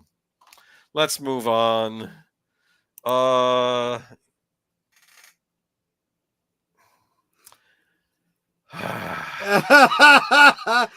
have to spend a long time on this. This one we're spending some time on this one. Movies. This one was submitted by Big Al, movie correspondent. Yes, Big Al. I can guarantee you his review on this is going to be epic. So make sure you're subscribed to Big Al for this one. Did you watch the trailer for this, man? Oh my goodness. Yeah, let me drop that link for you guys. Movies man-eating CRACKCOON brings chaos and gore to Screambox and video on demand. So I guess you have to be subscribed to Scream. What is Screambox? That's not Shudder, that's something else. But, I guess it's like the horror version of BritBox. I don't know. Hold on, let me scroll down a bit. I think I had mine after the Folie articles. There we go. Just when you thought it was safe to take out the trash, the Screambox original horror comedy CRACKCOON arrives on Screambox and video on demand platforms tomorrow, just in time for Halloween. The film has been fittingly described as Rocket Raccoon meets Cocaine Bear by Total Film, and you can watch the official trailer for CRACKCOON below to begin the bloody madness. When a synthetically altered street dog is discarded in the woods by a drug dealer during a car chase with police, the fallout proves nothing less than horrific as an innocent raccoon eats it, transforming it into a nightmarish killing machine straight from the bowels of hell. With unsuspecting campers, tourists, and residents of a mountain community all in close proximity to the epicenter, no one is safe from the monster's unrelenting rampage. Night of the Living Dead co-creator John A. Russo appears in the film alongside Rosario Rosso, Justin P. Martin, Gary Lee Vincent, Jessa Flux, Chris O'Brockie, Angel Bradford, Hunter Redfern, Tim Hale, Morgan Thompson, and Tom Hoover. They couldn't get Robert Bronzi for this? This Guardians of the Galaxy prequel looks weird. Robert Bronzi, yeah, that's very funny. Hey, DJ Ronnie G. Very funny. Is that they did this fit movie called Death Kiss, starring an actor named Robert Bronzi. And you look at him, and it's almost like he's almost like a physical. They found some man in the world that looked just like Charles Bronson, and they put him in this movie. Oh my gosh. It's so bad. And I think they overdubbed his voice too. Oh God. And the first scene is him going up to this house, like in a bad part of town. He just says, "Cheese pizza." And I'm like, oh, really? You had to go there? You know? Wow. Let's just say he takes out some bad men in this scene. It's just, wow. And Daniel Baldwin's in it too, and he's just he runs like a pirate radio show where he's complaining about all the crime in the city and won't someone do so. It's so bad. Won't someone think of the children? CRACKCOON joins Screambox's extensive library of unique horror content, including Terrifier 2, RoboDoc, the creation of RoboCop, Onyx, the Fortuitous, and the Talisman of Souls, We Are Zombies, Hollywood Dreams and Nightmares, the Robert Englund Story, The Outwaters, Living with Chucky, Creepypasta Frogmen, and Pennywise, the Story of It. I don't know. Maybe I should look into Screambox one of these days. I'm going to say, though, that RoboCop series, I'm keeping my fingers crossed for it. I know I shouldn't do that, but there's no reason it has to be bad, right? I mean, I could see it being bad in a good way. We'll see. Anyway, but I just thought it deserved a mention when Al forwarded that to me. I'm like, we got to at least bring this up. Deleted scenes. You will change your mind when you see this movie. Look at that still shot. Come on, that's sold. That I'm sold, man. I think the subtitle on this should be "It's finger looking good." Oh no, they should do a Never just looks around the monitor at me like you didn't. I watched Terrifier today. I have to say, not a fan. It was like a high school production of a horror movie. I know that people said Terrifier 2, though, that people were throwing up in the theaters, though. So I've always been curious about the Terrifier series. Looks like the Citizen Kane of cocaine-ridden CRACKCOONs. I agree with you. Oh gosh! I mean, look at that. That is art. That you could put that up in a museum, and you could look at that for hours on end. I mean, this is just. I'm not a fan of raccoons either. They're not on my favorite animal list. The Citizen Kane of cracked out raccoons. I'd be afraid that he'd bite me on the rosebud. Okay. And then Curtis says rim shot. So boom, there we go. We're done. Let's move on to the next one. Okay, let me go. I got to scroll up because my notes are out of order. Hold on. There we go. Let's move on to Joker. Folie à Deux. Joker 2. It's not Joker 2. It's Joker Folie à Deux. Don't call it Joker 2. Use the full title. Show some respect. I mean, show more respect than it's getting at the box office, I'll tell you. Joker Folie à Deux, am I saying that correctly? The sequel to the 2019 Joaquin Phoenix film has scored an unwanted Rotten Tomatoes score as more critics release their reviews of the movie. Initial response to the premiere at the Venice Film Festival in September were mixed, with some calling it ingenious or beguiling, and others finding it dull and laborious. Beguiling is what you say when you don't know what to say. True. Among the critics who praised the film was The Independent's Jeffrey McNabb, who delivered a 4-star verdict and wrote, "The darkness at the core of this film is underlined by its very brutal ending, which rejects comic book conventions in favor of psychological depth." Well, considering that I'm sure there are a lot of people that agree with me on this, don't look at this as a comic book movie. This is not the Joker. They just slapped a Joker facade on this to put out a remake of the King of Comedy with elements of Taxi Driver in it. Okay, but I don't know. I'm sure Warner Brothers is considering this a franchise picture. Phoenix's performance remains powerful and stirring too. The genius of it is that we can't help but care for Arthur despite his neediness and derangement. The film, which is a musical, also stars Lady Gaga as the Joker's sidekick and love interest Harley Quinn. It had a modest early score on Rotten Tomatoes on 61%, as reported by Forbes, placing it as having the same score as the widely derided Black Adam. That has now dropped down to just 39%, as the majority of critics laid the boot into the story, songs, and the much talk about ending. The consensus review on Rotten Tomatoes at the time of the writing is Joaquin Phoenix's eponymous Joker takes the stand in a sequel that dances around while the story remains still, although Lady Gaga's wild card energy gives Folie à Deux some nerve. New York Times critic Menahaya Dargis writes, the big non-news about Folie à Deux is that it's a half-baked, half-hearted musical complete with one star who can sing, Lady Gaga as Lee Quinzel, aka Harley Quinn, and another Phoenix who can't or won't. Audrey Fox on Looper said, even fans of the Joker are unlikely to find much to redeem this chaotic, profoundly stupid mess. Richard Roper of the Chicago Sun-Times said in his review, there's always a Joker, there's always a clown, but if he doesn't morph into something bigger and bolder and more terrible, it starts to feel like we've seen this show before, only without the musical numbers. Kevin Marr, the Times called the film messy, lifeless, derivative, and exactly what you'd expect from a film that simply doesn't want or need to exist. Film is set to be the last for Phoenix's Joker. As the premiere, one journalist asked Phoenix about his weight loss for the film, which he said was more complicated than it had been with the 2019 original. I guess in the original, he lost 52 pounds to achieve the lead character's gaunt look, and achieved this by eating a diet of basically consisting of steamed vegetables and lettuce. Phoenix was hesitant to reveal specific details about his diet this time around, telling reporters, "I'm not going to talk about specifics of the diet." However, he did say felt more complicated losing weight for the sequel. And there's a lot of dance rehearsal to do. Yeah. What do you think so Nate far? says Joker 2 and Matrix 4 are two movies that look like they were made by people who didn't want to make the movie. That was my interpretation based on everything I had heard about this Joker flail, whatever. But honestly, some other things that I've been hearing are a little bit more insidious, in my opinion. I think that the director saw this as a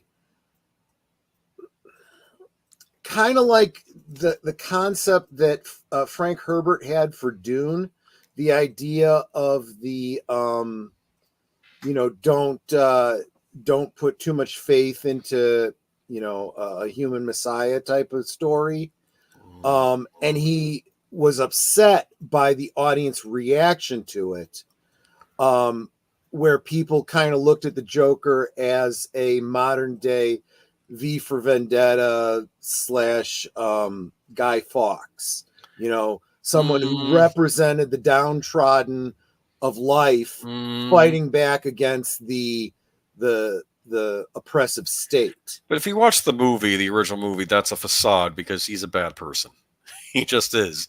He's a bad person that's been abused by the society. That's I understand bad, that, but he's not a good guy in the movie. He's not some avenging angel or anything. That's not how I saw him in the movie. I understand that, but one tends to project their hopes and dreams onto a figurehead, which is fine for a cautionary tale, but it's very tone deaf to not realize that he created exactly what he was trying to caution people against. And he put this out at a time where people really are screaming out to fight against the machine, so to speak. Yes. That they are feeling this kind of oppression. That do feel like they need to walk around with a gun to protect themselves because there's nobody else that's going to protect them. That we can't count on the government to come and feed us and clothe us and get us out of our desperate situation because they're not going to. They've already spent that money elsewhere, and you're on your own, and screw you. Here's some cash that you can't spend because the stores have all been washed away, and the ones that haven't are completely empty. Good luck. Plus, there's a road situation too. But anyway, yeah, exactly. Well, I mean, we're sorry. We did other stuff with all of our resources. We can't help you. And when you have that kind of a situation, you make such a tone deaf movie. And so I think that this movie he's trying to correct that by basically kicking everyone in the teeth that liked it in the first place. This is what I've heard. I've not seen this, obviously. You're ending your career, buddy. I've not seen this, but the director and writer of this movie literally hates the fan of this first movie and is bleeding out all through this movie. This is what I've heard.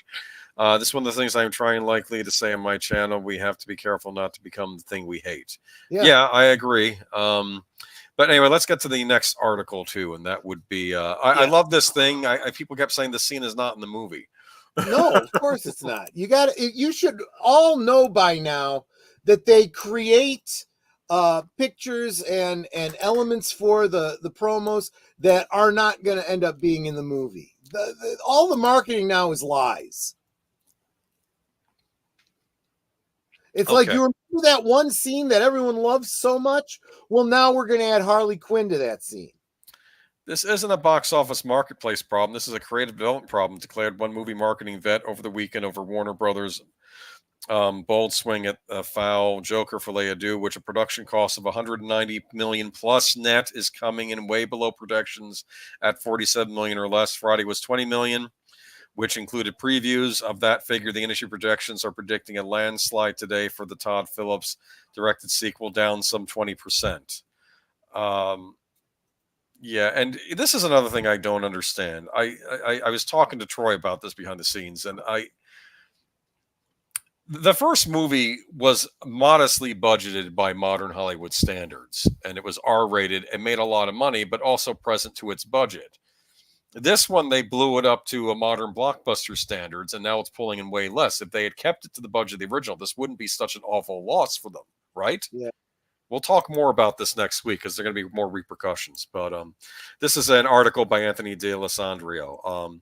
He goes on to say, the fear nowadays in some executive corridors is that headlines for a tentpole that's bombed is some nefarious harbinger for the end of theatrical, particularly after it's been rattled by COVID and dual strikes. No, think again. People are still interested in going to movies, evident in how the industry reduced this year's deficit versus the 2023 BO from 20% at the start of the summer to current 11%. You think R-rated comic book movies don't work? Look at what Deadpool and Wolverine did with 1.3 billion worldwide, unseating 2019's Joker 1.1 billion to become the highest grossing R-rated movie of all time. The failure of Joker Folie Deux is clear as an azure sky of deepest summer. No fan of the original movie wanted to see a musical sequel, Mr. Phillips, period.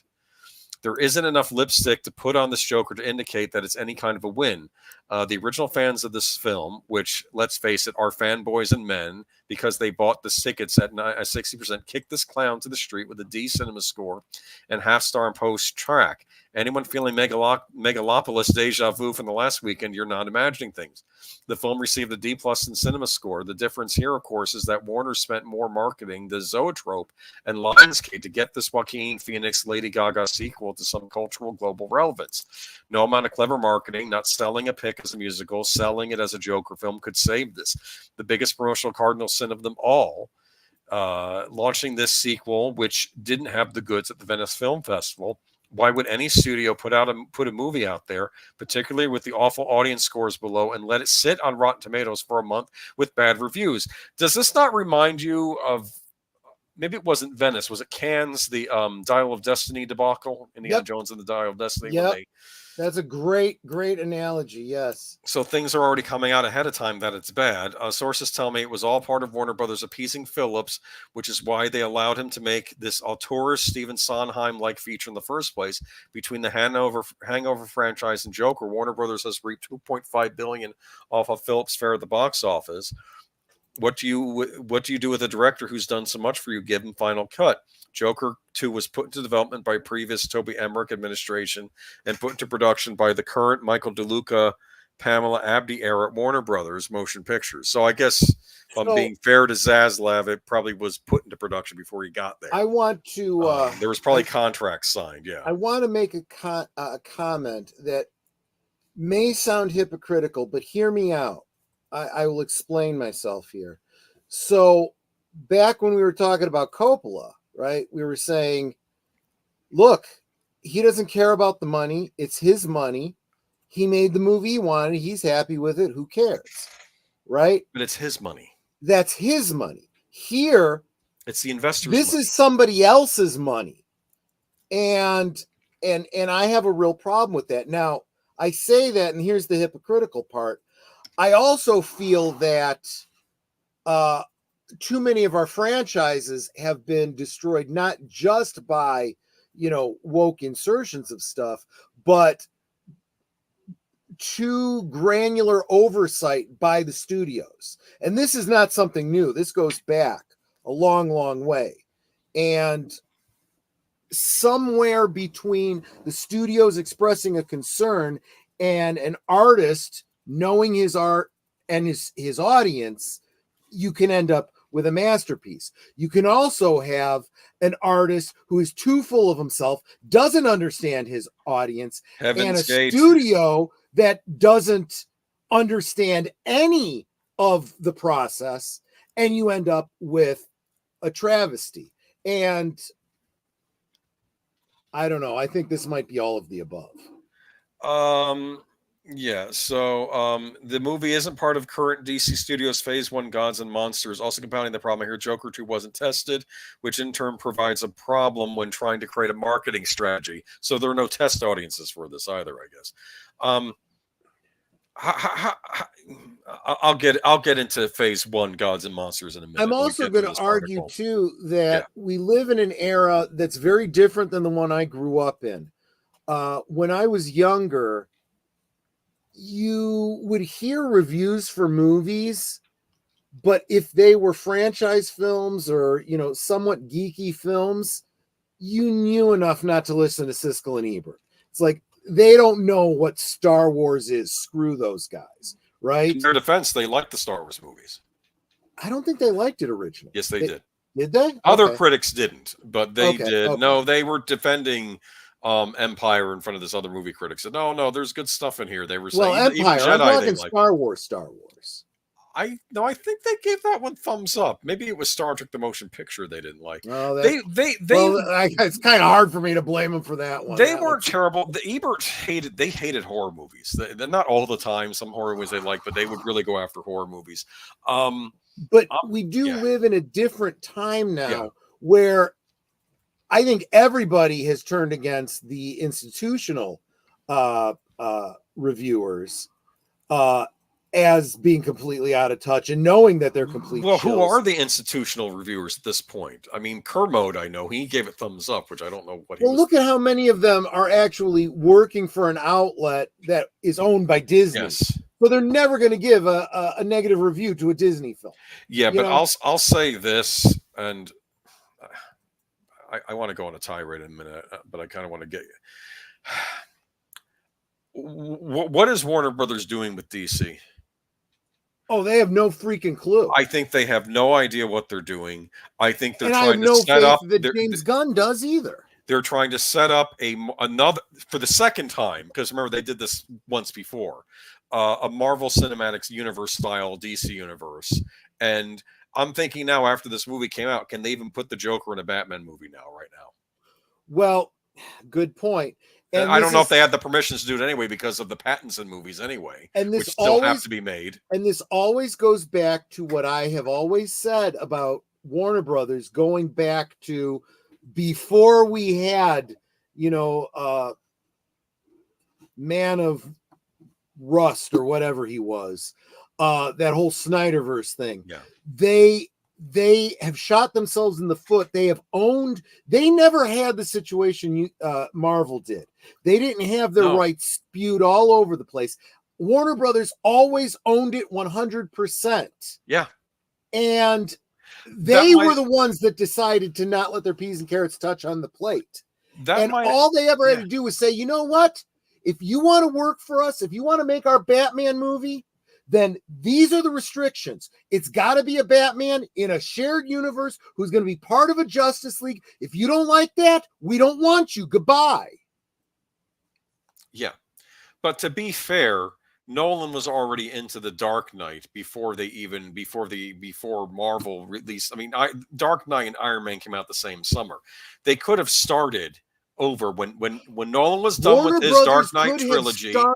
Back in the 80s if they wanted to. Yes, well, they have owned these properties from the beginning. They have been playing catch up when they had absolutely no business doing so. If you think about it, even with Marvel, the hills they had to climb over, originally it was like Paramount would release Iron Man, Universal would release Incredible Hulk, and they would tie them in.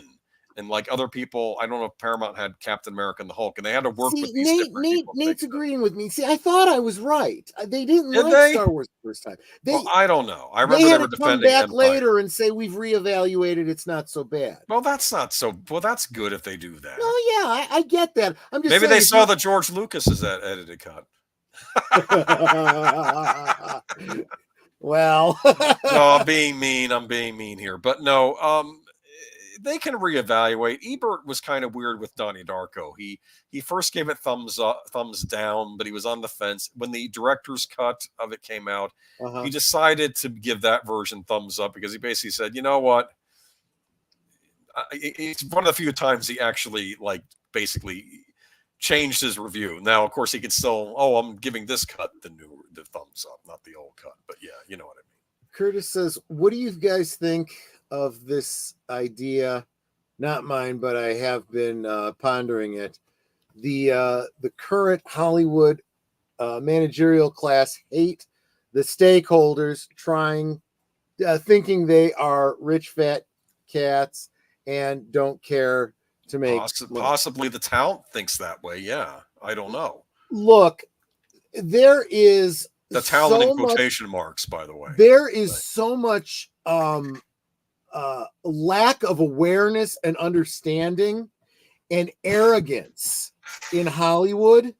They think we make this stuff, you owe us, we are the royalty, you will pay us, you will eat what we make and like it and say, please may I have some more of that. This is to the fans, basically, right? Exactly. And if we slap Star Wars on it, if we slap Star Trek on it, these are brands they love. As long as we just keep putting stuff out and changing the name on them, they will pay for it. Yeah. And they are clearly wrong, and they refuse to believe it because they're not spending their own money. They're spending other people's money. Let's go here. Here's a paragraph about the budget, though. Let me read this. Which leads us to the production cost. Some say 200 million. We believe it's 190 million. By the way, that's not the movie going over budget. That's what the movie was greenlit at. I understand. Yeah. However, how the hell did a budget for a movie which doesn't have a jackknife trailer truck stunt a la The Dark Knight and arguably little CGI mushroom from its original cost of 70 million, and that had major co-financers at the time of Village Roadshow and Braun, each taking 20%, 25% share to 195 million plus? If the budget doubled to 140 million, that's one thing. But it's clear who was minding the production ledger here during the David Zaslav job-cutting, cost-cutting, cash flow-apalooza at Warner Brothers Discovery. Sources tell me that between Phillips, Gaga, and Phoenix, they repped 50 million of costs. Yep. They each took 50 million. Domain co-financed Joker 2, I hear, to the tune of 25%. That's what he's saying. At least they took 50 million. And I'm just going to go on to there's more to it, but I'm just going to end on one of his last lines. What now? Well, the character of Joker in any form needs to go quiet for a while before he dances again on the big screen. And I think the author is right here, because let's be honest here. I don't know if they can just put the Joker in a Batman movie now after this as a villain. Well, I think they have to give it space now. They never should have been giving him his own movie in the first place. Yeah, well, I think if they had made it a one and done and we all moved on, they could have been fine. But this is a disaster. It really is. I don't understand Warner Brothers. Even Disney, as much as I don't like them, I sort of understand the decisions they make. They're all about this modern political correctness that they insert. But I'll say this, even they can churn out a Marvel property and a Star Wars property even now that feels closer to that than anything Warner Brothers does with DC. Yeah. Man, I knew he's talking about Disney, and he makes a point. He says they're also creating problems so that they can explain them later in a comic or some stuff. Oh, please, and, yes. You know, actually, I get why you say it that way, but I think to be more correct, they don't know how to tell a story, so they end up putting out something they think is wonderful, and then the fans come back and point out all the plot holes and why it's stupid. And then they put out a comic book to try and spackle over the cracks. I think it was so expensive because no one really wanted to make the movie, so they all asked for inflated amounts of pay. Why did Lady Gaga get that amount? She wasn't part of the original movie. She didn't have to come back. They could have cast somebody else. Yeah, well, she's actually a big name and talented. So they figured she would be the draw to bring people in. But maybe she, like he said, maybe she didn't really want to do this. But you know, if you give me this much, I'll do it. Oh, you're giving me that much? Well, now I guess I got to do it. They have no respect for us. They treat us like the unwashed masses. Yes, they do. It's not about you giving the audience what they want, but what they want to give us, which is to make us feel pain when we go to see their movies. Which is fine, because two can play at that game. If they're not going to give us what we want, Don't give them what they want. Don't give them the notoriety. Don't give them the satisfaction. And by God, don't give them the money. This is like the people running the artists are all masochists and they're trying to inflict pain on the audience and getting off on it. I don't understand this. I don't understand Warner Brothers. And what was their big hit this year? Beetlejuice. I guess that did all right because they got Tim Burton back for that one. Yeah. I don't understand Warner Brothers, and you expect me to go rush out and be all happy about seeing a new Superman movie in the summer after all these botched jobs? What planet are you living on? It has to be better than the Richard Donner movie at this point to get me to want to see it. I know. Let's move on. We'll talk more about this next week. We're not done yet. There's going to be fallout. Well, we're definitely going to be revisiting the how do you call it, the box office next week. Okay. And real quick, let's say hi to Nikki's Movie House. Welcome, Nikki's Movie House. She's a deleted scenes fan, and have you seen this movie? She stopped in. Yeah, well, there you go. As for Todd Phillips, enjoy spending enjoy having a budget like this. You'll never have it again. You'll be lucky if they let you direct another comedy at this point. I don't know. I mean, I wouldn't be casting. I wouldn't be using him again for anything. This is ridiculous. The Outside.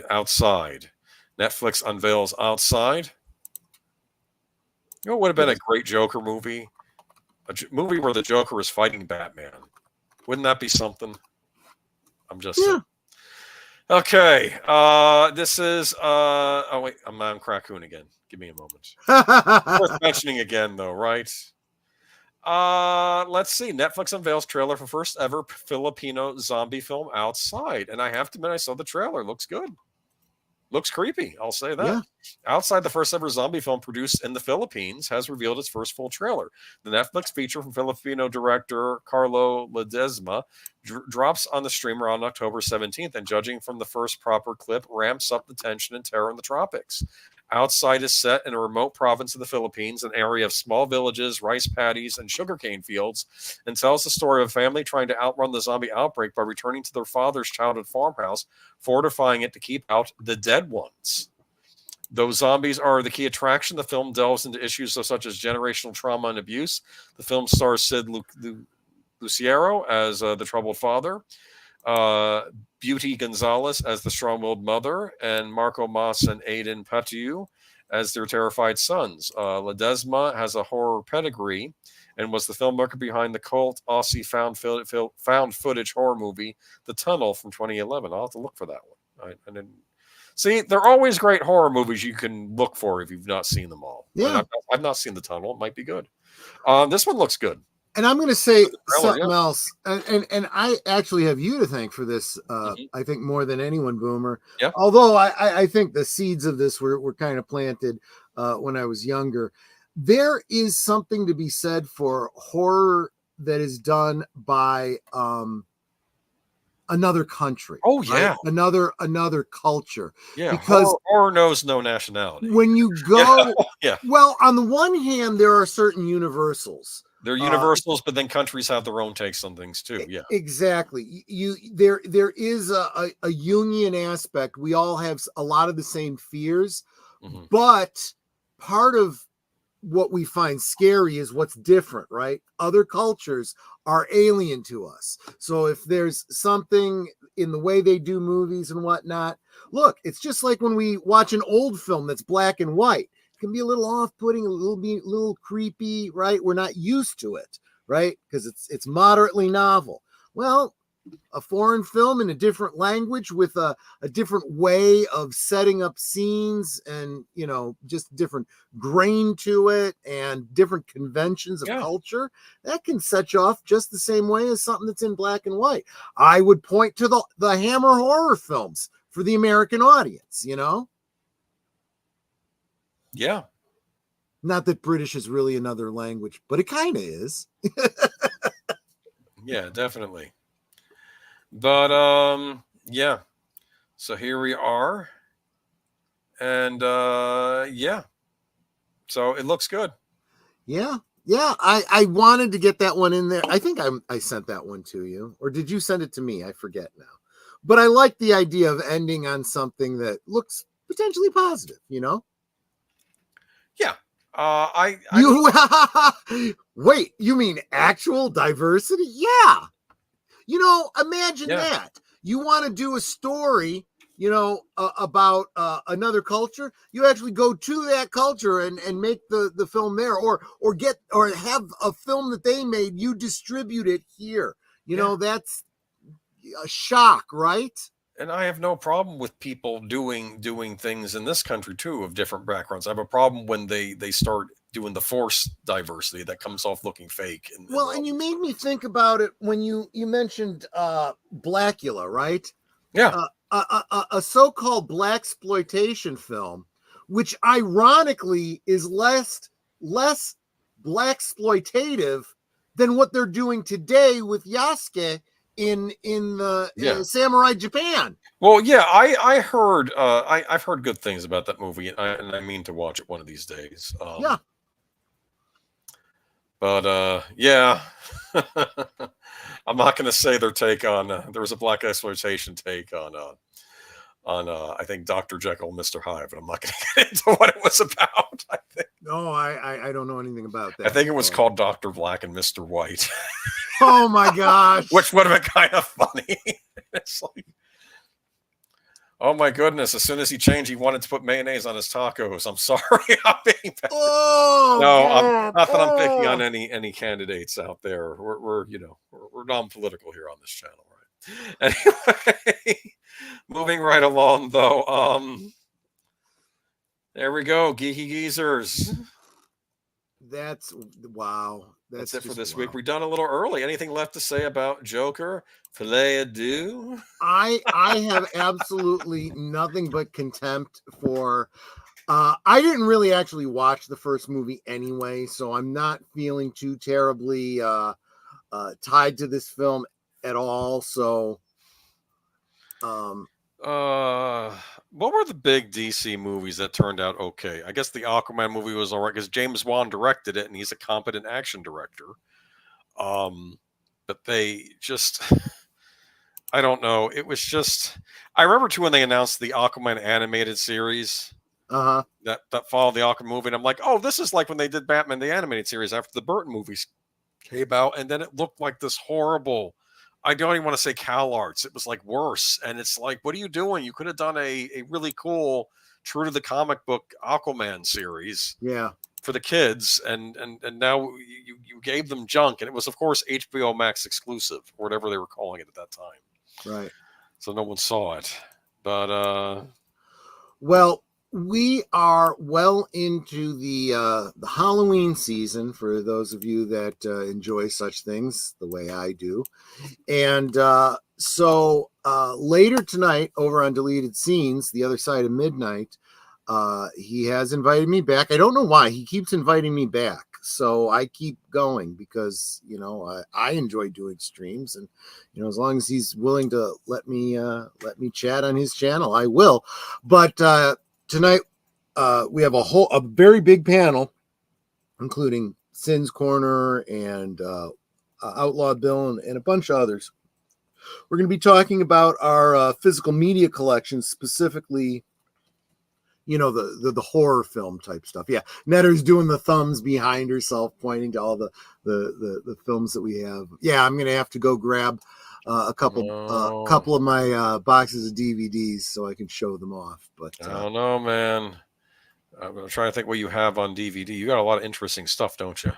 Well, one of the things I want to highlight, because I think it's something I could bring to the stream that not everyone does, is I tell you about how much of a completist I am. But instead of having 10, 15, discs, each one individual, I take them out of their clamshells and make, custom box sets. So they take up less room, but then I could do custom artwork on the covers. That would be, not that you have time, but if you ever have the time, doing a video on how to make custom DVD covers would be a lot of help to some of us who lost many of their Blu-ray cases, but saved their Blu-rays during a certain hurricane a couple years ago. And I would love to learn how to replace those covers, even to make them original covers. There you go. That's something to think about. Did I ever tell you the horror story? I mentioned Let Sleeping Corpses Lie as one of my picks on Friday. And I originally got the cover. I originally got the Blu-ray for Living Dead at Manchester Morgue. That's the alternate title. And it had perhaps what I consider to be one of the worst covers for a Blu-ray I ever had. Oops. For starters, someone said, what, did somebody make this on a Photoshop? Half drunk while they're working on Photoshop. And of course, it's one of these great covers where they show one of the lead characters already turned into a zombie. And it's like, why do you do that? That's like a spoiler. And this goes back to old VHS covers where they would show the lead actor as a zombie. Don't do that. That's spoiling the movie. Right. I've done the same thing with my box set of the original Planet of the Apes. Planet of the Apes. Yep. Because they did the thing with the Liberty. Yeah. And it's like, look, I know I've already seen it. I know that I already and it's not like there's anyone in my house that's going to have anything spoiled for them by seeing this. But at the same time, I like to imagine how it should have been. So although I didn't just throw away the cover, it's still in there. I've got it wrapped in a new custom cover. Yes. So, but, and let's face it, when it comes to things like Halloween or Night of the Living Dead, franchises that have a kind of, shall we say, choose your own adventure element to it, it's kind of nice to be able to make up your own box set and say, this is how my version of this I feel should be. But tonight after we end the stream, you will be, if you're over on my channel, you'll be auto-dramatically sent over to deleted scenes for the other side of midnight. But here's the link if you're watching us on a different platform. But speaking of zombie films, that brings me to tomorrow night. We had a great talk the night before last, Friday night, about our favorite zombie films, you were just saying, and two of mine that I think are pretty good, that I think you guys would enjoy and may not have ever seen. I'm guessing probably haven't seen. Right. I'm calling it a zombie romance double feature. It's nothing better than a zombie romance. Absolutely. It's Fido and Warm Bodies, both kind of horror comedies. Good for Halloween time, though, right? Yeah, absolutely. I mean, honestly, if you like Shaun of the Dead, you'll probably appreciate both of these films. Especially Fido, you'll especially like if you enjoyed Fallout. I'd say there's a degree of similarity. I think they kind of complement each other. So so that'll be Monday, 8 Central, 9 Eastern over on my channel, for Monday Night at the Movies. Tuesday, Boomer can't make plans too far into the future. Yeah, but because weather might be happening. Flappy will be there in spirit, though. But I probably will not. Flappy will be there like two sparrows in a hurricane. Citing a miracle, I will not be there this Tuesday night. Okay, but nonetheless, the rest of us will be there for live from Sparkwood and 21 at 7:30 Central, 8:30 Eastern, over on Deleted Scenes channel, for episode 15 of Twin Peaks: The Return. Yes.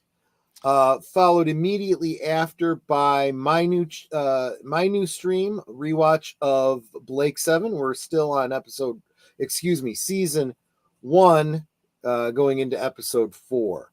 The Liberator has rescued some of their friends from the prison colony and have taken off in the Liberator, and we'll see how they begin their campaign. So that'll be right around 9:30 Central, 10:30 Eastern on Tuesday on my channel. Thursday, Netter has a guest for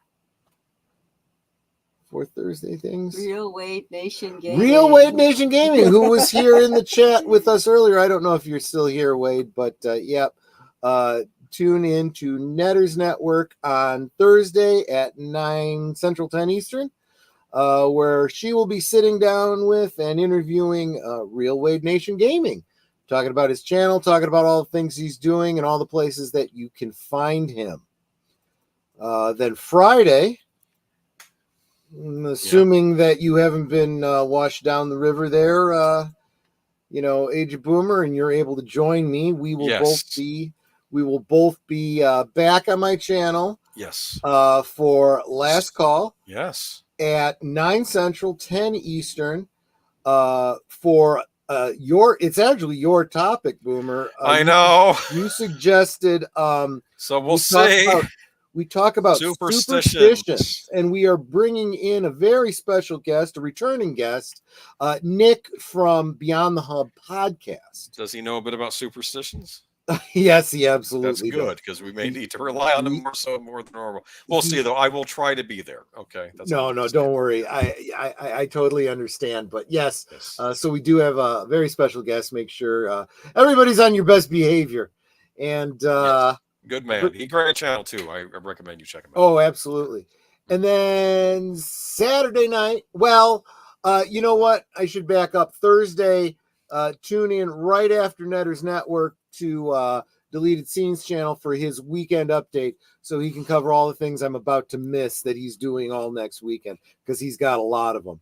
I always lose track. I think he might be doing something with Big Al on Friday. Maybe there's something going on Saturday early evening or something. I don't know. So double check with Deleted Scenes on Thursday night. But Saturday night, Netter's Network's Retro Cinema, wonderful film. Do you remember what it is, Netter? The Electric Grandmother. Electric Grandmother. Maureen Stapleton. Oh, beautiful, beautiful film. I love it. It's going to be a short one on Saturday. It's just 1 hour, because this was a made-for-TV movie. But Last Call with Troy Pacelli might end up finding that he's got something in his eye by the end of that movie. So Revenge of the Stepford Wives will be the next one. I'm kidding. Oh, jeez. I need to show you the trailer for Revenge of the Stepford Wives. There was that, and there was Whatever Happened to Rosemary's Baby. That was the made-for-TV sequel to Rosemary's Baby. Oh, so bad. Patty Duke instead of what's her name? Woody Allen's ex. Mia Farrow. Yeah. They had Patty Duke in there as the mom instead. I remember that. Yeah. It's like, no. Yeah, 21 in the Parkwood 21. There you go. Yeah. But and then that'll bring us back to Sunday, where there'll be a pre-show. Yeah, we get Western Cinema with Deleted Scenes and Outlaw Bill in the afternoon. And then he does his unscripted rant that leads into our Geeky Geezers rants. And then we'll be talking about the fallout from Fallout Audio, yeah. From Fallout, yeah, funny, yeah. They should be calling it Fallout Audio at the rate it's going. Because I'm going to be very curious. I'll probably name that topic Fallout Audio. I'm trying to think of what meetings are going to be happening this week over at Warner Brothers.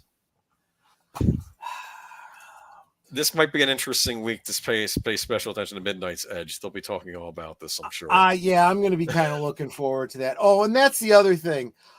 There were a lot of great reviews for this movie. Check out Culture Casino, check out Midnight's Edge, and check out Big Al Presents. Yes. He dropped a 10-word review, but I think he probably had more to say than 10 words. Well, half the words were F words. I'm sorry. Wait, no, I'm kidding. Well, here's the thing. We always say that Big Al tends to be the positive. Yeah, he will see the silver lining in every. He usually sees the silver lining, and he didn't give this a very good. Everyone rating.